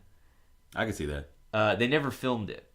So basically, they had all Hamilton. of this. No shit. They had all this stuff made. They had these Spider-Man costumes. They had these He-Man costumes. They had these sets, and they didn't know what to do with it. They still had to make money. They still had to make money from it. So what they do? So they scrapped both those projects and made one movie called Cyborg, and they cast Van Damme. I saw that movie. It was terrible. It's early Van Damme too. Yep. It's so bad. So, and it made money. They shot it on $7 million. It made money? And it made around $17 million. Wow. And if you look, you can see bad. some of the costumes. I got to pull up here. But you can see some of the costumes repeat. Like basically. Oh, wow. Yeah. But a lot of the costumes repeat. You can see like He-Man costumes in Cyborg. No shit. From the first movie. Not these new stuff, but like I think that guy who plays Cyborg in He-Man, who plays like the guy with all the knives, remember? You can see his chainmail outfit. The guy with he had like the eye or whatever. I think so, yeah. Should we get it? So that movie's successful. They make Cyborg 2. Angelina Jolie. They made a Cyborg 2? Yeah. Angelina Jolie I think Van Damme does not come back, but Angelina Jolie is in Cyborg 2. Did you also know that they're making a new He-Man movie? No, I did not. With who? It's supposed to come out December 18th. That's bullshit. Of 2019. Bullshit. If you go to IMDb, it's on there. Who's He-Man? It's been. They haven't really announced it, but Mick G was supposed to direct it, but dropped out. So they got these two brothers, Aaron and Adam Nee, who they haven't done anything, so you haven't heard of them. And basically, they got somebody to write the script who we've heard of, David S. Goyer. Who wrote Goyer to write who wrote He-Man? Blade 2, and wrote Batman Begins and all the other good superhero movies. He wrote the script for this new He-Man movie that's supposed to come out this year around Christmas. Okay. We'll see what happens with that. What we into will be there. By the power of Grayskull, we shall see. By the power of Grayskull, we will be there. Holy shit. So yeah, I mean, basically, the only thing I was going to talk about now, because we're at roughly around 2 hours, was they, when He-Man started not selling well as these toys, they started blaming She-Ra. Some of the guys in the office started blaming She-Ra? Yeah, well, that was dumb. Because She-Ra was only the direct response to the fact that they were trying to milk more money. They were like, well, we got He-Man for boys. We need the equivalent for girls. Why don't we? And then She-Ra came about. So there's a new She-Ra on Netflix. It's awesome. Yeah, you watched it. Hell yeah. So I had Daisy and Penelope watch it. It's fucking awesome. And I'm going to play a little thing for them here. So Daisy, what did you think of She-Ra and the Princesses of Power? I really liked it because I liked it because there was lots of magic, and I liked how they had powers, and there was lots of fighting. You liked it? Because one of the things they talked about was that girls will not like the fighting. They won't like the violence. It was nonsense. Yeah. It's always been nonsense. That's why I also like the, remember at the end of, if you watch like Power Grayskull, they talk about those moral messages that they had to add at the end of each episode because people, I forget what her name was, Peggy Chernin, for the action for children's television, was basically concerned that the show was too violent. That's why He-Man never kills. It's nonsense. Yeah, that's true. His enemies, in the same way that, if you think about, all 80s television, nobody ever died in them. Yeah. A-Team, Knight Rider, Airwolf. It was a series of, guys would go careening off things and then go... Maybe there was, a murder at the top of the show that nobody incited... saw. Yeah, that nobody saw. It was just somebody dead. I had to get Penelope in here, else she'll be upset, so... Okay. I love you, Daddy. I love you too. Is this going to be on a podcast? It might be. Penelope, what did you think? Did you like the little bit that you saw before you had to come do your math homework? Well, I liked the part when she used the sword and she hit the beast, and it made a whole shiny explosion thing. Cool. And everything it was like Adora. And then she turned into she had all the long hair, and she turned into she had different clothes. And who do you think She-Ra, the Princess of Power, is? Adora. Dave, you could make that connection. I think so too. Not yet. Awesome. That's awesome. So That's yeah, awesome. I don't know. But you sat down and watched them with him. Yeah, I watched the first episode. And what do you think? It was way better than the original. Oh my god, by a lot. you could actually watch this. There's narratives and I actually tried, because the original's on Netflix. Oh yeah. No, I tried watching the first one and it was like, oh my god. Yeah. Oh, I actually tried going back and watching the He-Man too. Couldn't do it. Yeah. It doesn't hold up. It does not hold up. They're not good. They're not. They're not good at all. They're not. G.I. Joe holds up better. Yeah, G.I. Joe definitely holds up better. Transformers holds up better. Yeah. They're still not good. No, none of them are good. The Thundercats did not hold up. I haven't watched Thundercats since they don't have it. They don't have it on Netflix, but it does not hold up. Yeah, because I don't know. There's something about being a kid and playing with these toys and that are these masculinized super versions. Yeah. They would never in today's market be like, let's create a toy that we tell little boys, I have the power. They're doing it for girls now. Yeah, because that makes sense. Yeah, but they would never do that for boys. You can't now. You can't now. Well, I mean, obviously, the world is... Little boys know the world's kind of been ushered to them in that way. You're powerful, and that's why don't cry. You stand up, suck it up. Boys don't cry. No, be a man. The world. I'm glad the world is changing. We can let little boys cry a little bit. Yeah. Being the most powerful man in the universe isn't all that makes He-Man such a great hero. Being strong is fine, but there's something even better. In today's story, He-Man used something even more powerful than his muscles to beat Skeletor. You know what it was? If you said his brain, you were right. And just like a muscle, your brain is something you can develop to give yourself great power. Well, I think that wraps it up, man. Well, we should go into what we're into this week. Oh, yeah, we got to talk about it. Yeah. Okay, we'll do that very quickly here. Because we got to go eat lunch. Yeah, definitely. For me, it was an epic week. I was into Surviving R. Kelly. I watched that third Godzilla, animated Godzilla. I added that to my list last night at like 1 a.m, right before I went to bed, and it looks awesome. It looks awesome. It is not. Okay, so don't watch it. Watch it because if you watch the first two, you need to watch it because it bookends it. But it was, it's not good. Are the first two on Netflix? The first two should be still on Netflix. And the first two are good? First two are good. Okay. The third one suffers from a very, they go super anime with it. It becomes less of a Godzilla thing that's what it and becomes more of a, super anime. The first third of it is all, this character weeping because he lost to Godzilla in the third one. The first third. Wow. What? So burp or fart? It's a mixed bag because if you haven't seen it, fart. If you have seen it, both, because it's a burp fart. I meant to do spring. So I was into those two, Surviving R. Kelly, The Marvelous Mrs. Mabel. If you haven't seen it, you should.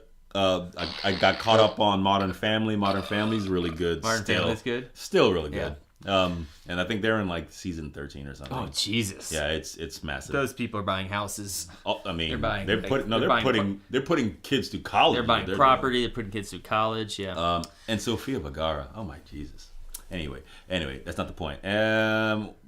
Bandersnatch. What else? What else did I see this week that I was really into? I saw. Hitman. Thank you for that. By the way, Hitman was. How far great. did you make it through? I made it through all. It's very short. It's very short, the story campaign, right. But it has a lot of modes, and even the story campaign has a lot of ways of completing. There's a little bit of there's a lot of replay value to it because right. you can do. That's what I was saying last episode. You can do these missions so many different ways. Cool. And certain ways unlock higher upgrades. It'll unlock things you could be able to start from different places on the map. Mm-hmm. You'd be able to smuggle explosive devices or even full on sniper rifles onto the map. Cool, so yeah. So it becomes very Metal Gear later. Very much so. And it has I scratched the surface. I didn't even play some of the other modes. Mm-hmm. I like the sniper mode, the one where you have to sort of assassinate these 3 people with a sniper rifle. Mm-hmm. But you have a certain time to do it. It's a great game. So yeah, I highly recommend that Hitman. Once again, Spider-Man's great. I wish I knew. You will. Wish I knew what Spider-Man was like. You will. I will bring it to you. But yeah, that's what I was into. It took me a decade to finish it too. I think you'd be surprised. I think you'd be surprised. I think it's one of those games that kind of it forces you to want to keep going. Yeah. Okay. We'll see. I don't know. I laugh in the face of games. I saw that movie First Man. Oh, about the astronaut. Yeah. Ryan Gosling. Surprisingly very, very good. Really? It also won the best score. And it's. I can see that. It's good. It's got good music. It's a good movie. Okay. I give it a burp. Okay. I also saw. Oh, the movie that surprised me the most I saw this week was Blockers. Really? Yes. Yeah. Did you see with John that? Cena? No, it's on my list. You should watch it. It's good. Okay. If you're a parent, it's especially good. Okay. I'm not a parent with teenagers yet that are trying to have sex. Uh-huh. But it is a really nice balance of just absurd, stupid comedy. Uh-huh. And then it'll kind of hit you with a nice emotional moment. And it pays off. It's good. Well, that reminds me. Good Girls. That was another one I got into this week. Good Girls on Netflix with Christina Hendricks. That movie. It's not a movie. It's a series. Oh, it's a series. Good Girls. Christina Hendricks. I don't know the actress name, but she's a black girl from Parks and Rec. The plus size black woman. I forget her name. Liz Jenkins. Not Liz Jenkins. Although Liz would be perfect for this role. She would be. She's sweet. Oh yeah, her. It's good. Retta Mae Whitman. Yes. Is that her name, Mae Whitman? I think it's one name. Liz Jenkins it's is Retta. on. It's Retta. Liz Jenkins is on something, right? Blackish. She's got a reoccurring on Blackish. That's awesome. Yeah. For what? Yeah. Yeah. Good Girls. I recommend it. It's these three women. It's strong female leads. They're all mothers who basically rob this grocery store and then have to suffer the consequences from See, the I thought robbery. this was a movie. No, It's it's a TV I show. thought so too. I thought it was a movie, but no, it's a TV show. Oh, this looks good because I love Christine Hendricks. Me too. Love her so much. Ugh. The other thing I watched, which was the most surprising, I put it on last night and I was about to fall asleep, and it was so good that it kept me up for 3 episodes. Was High Score Girl.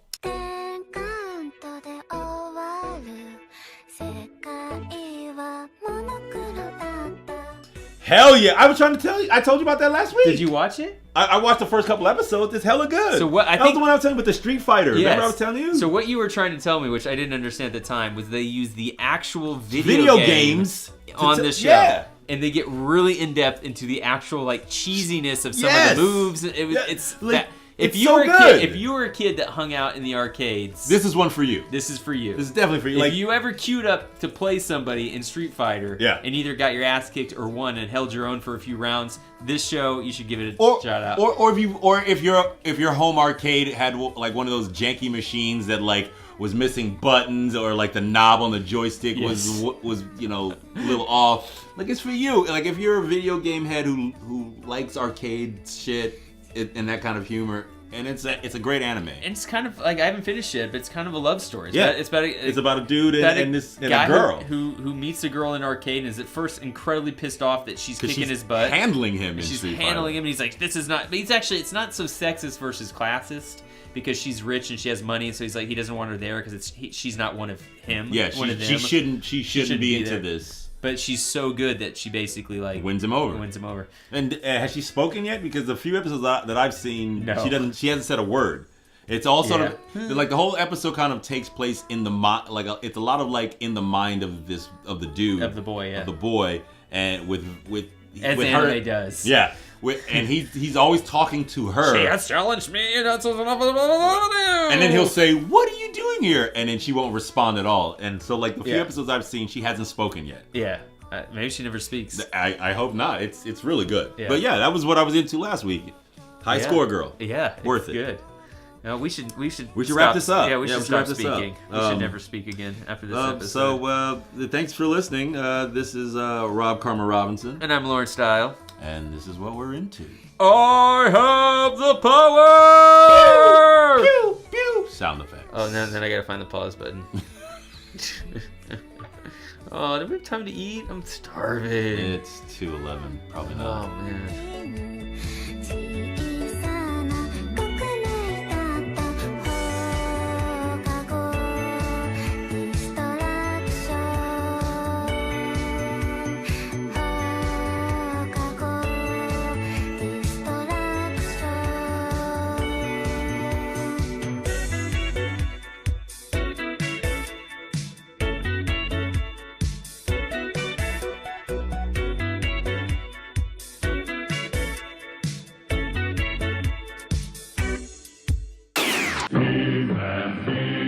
Who's the big guy with the muscles? He's He-Man, the most powerful man in the universe. Skeletor is his enemy. Here's He-Man, Skeletor, and Castle Grayskull. You have to put the castle together. You're doomed, He-Man. Oh, yeah? Watch this action, Dad. Now I have the power. He-Man and Skeletor each sold separately. Castle Grayskull also sold separately from the Masters of the Universe collection from Mattel. The world know what we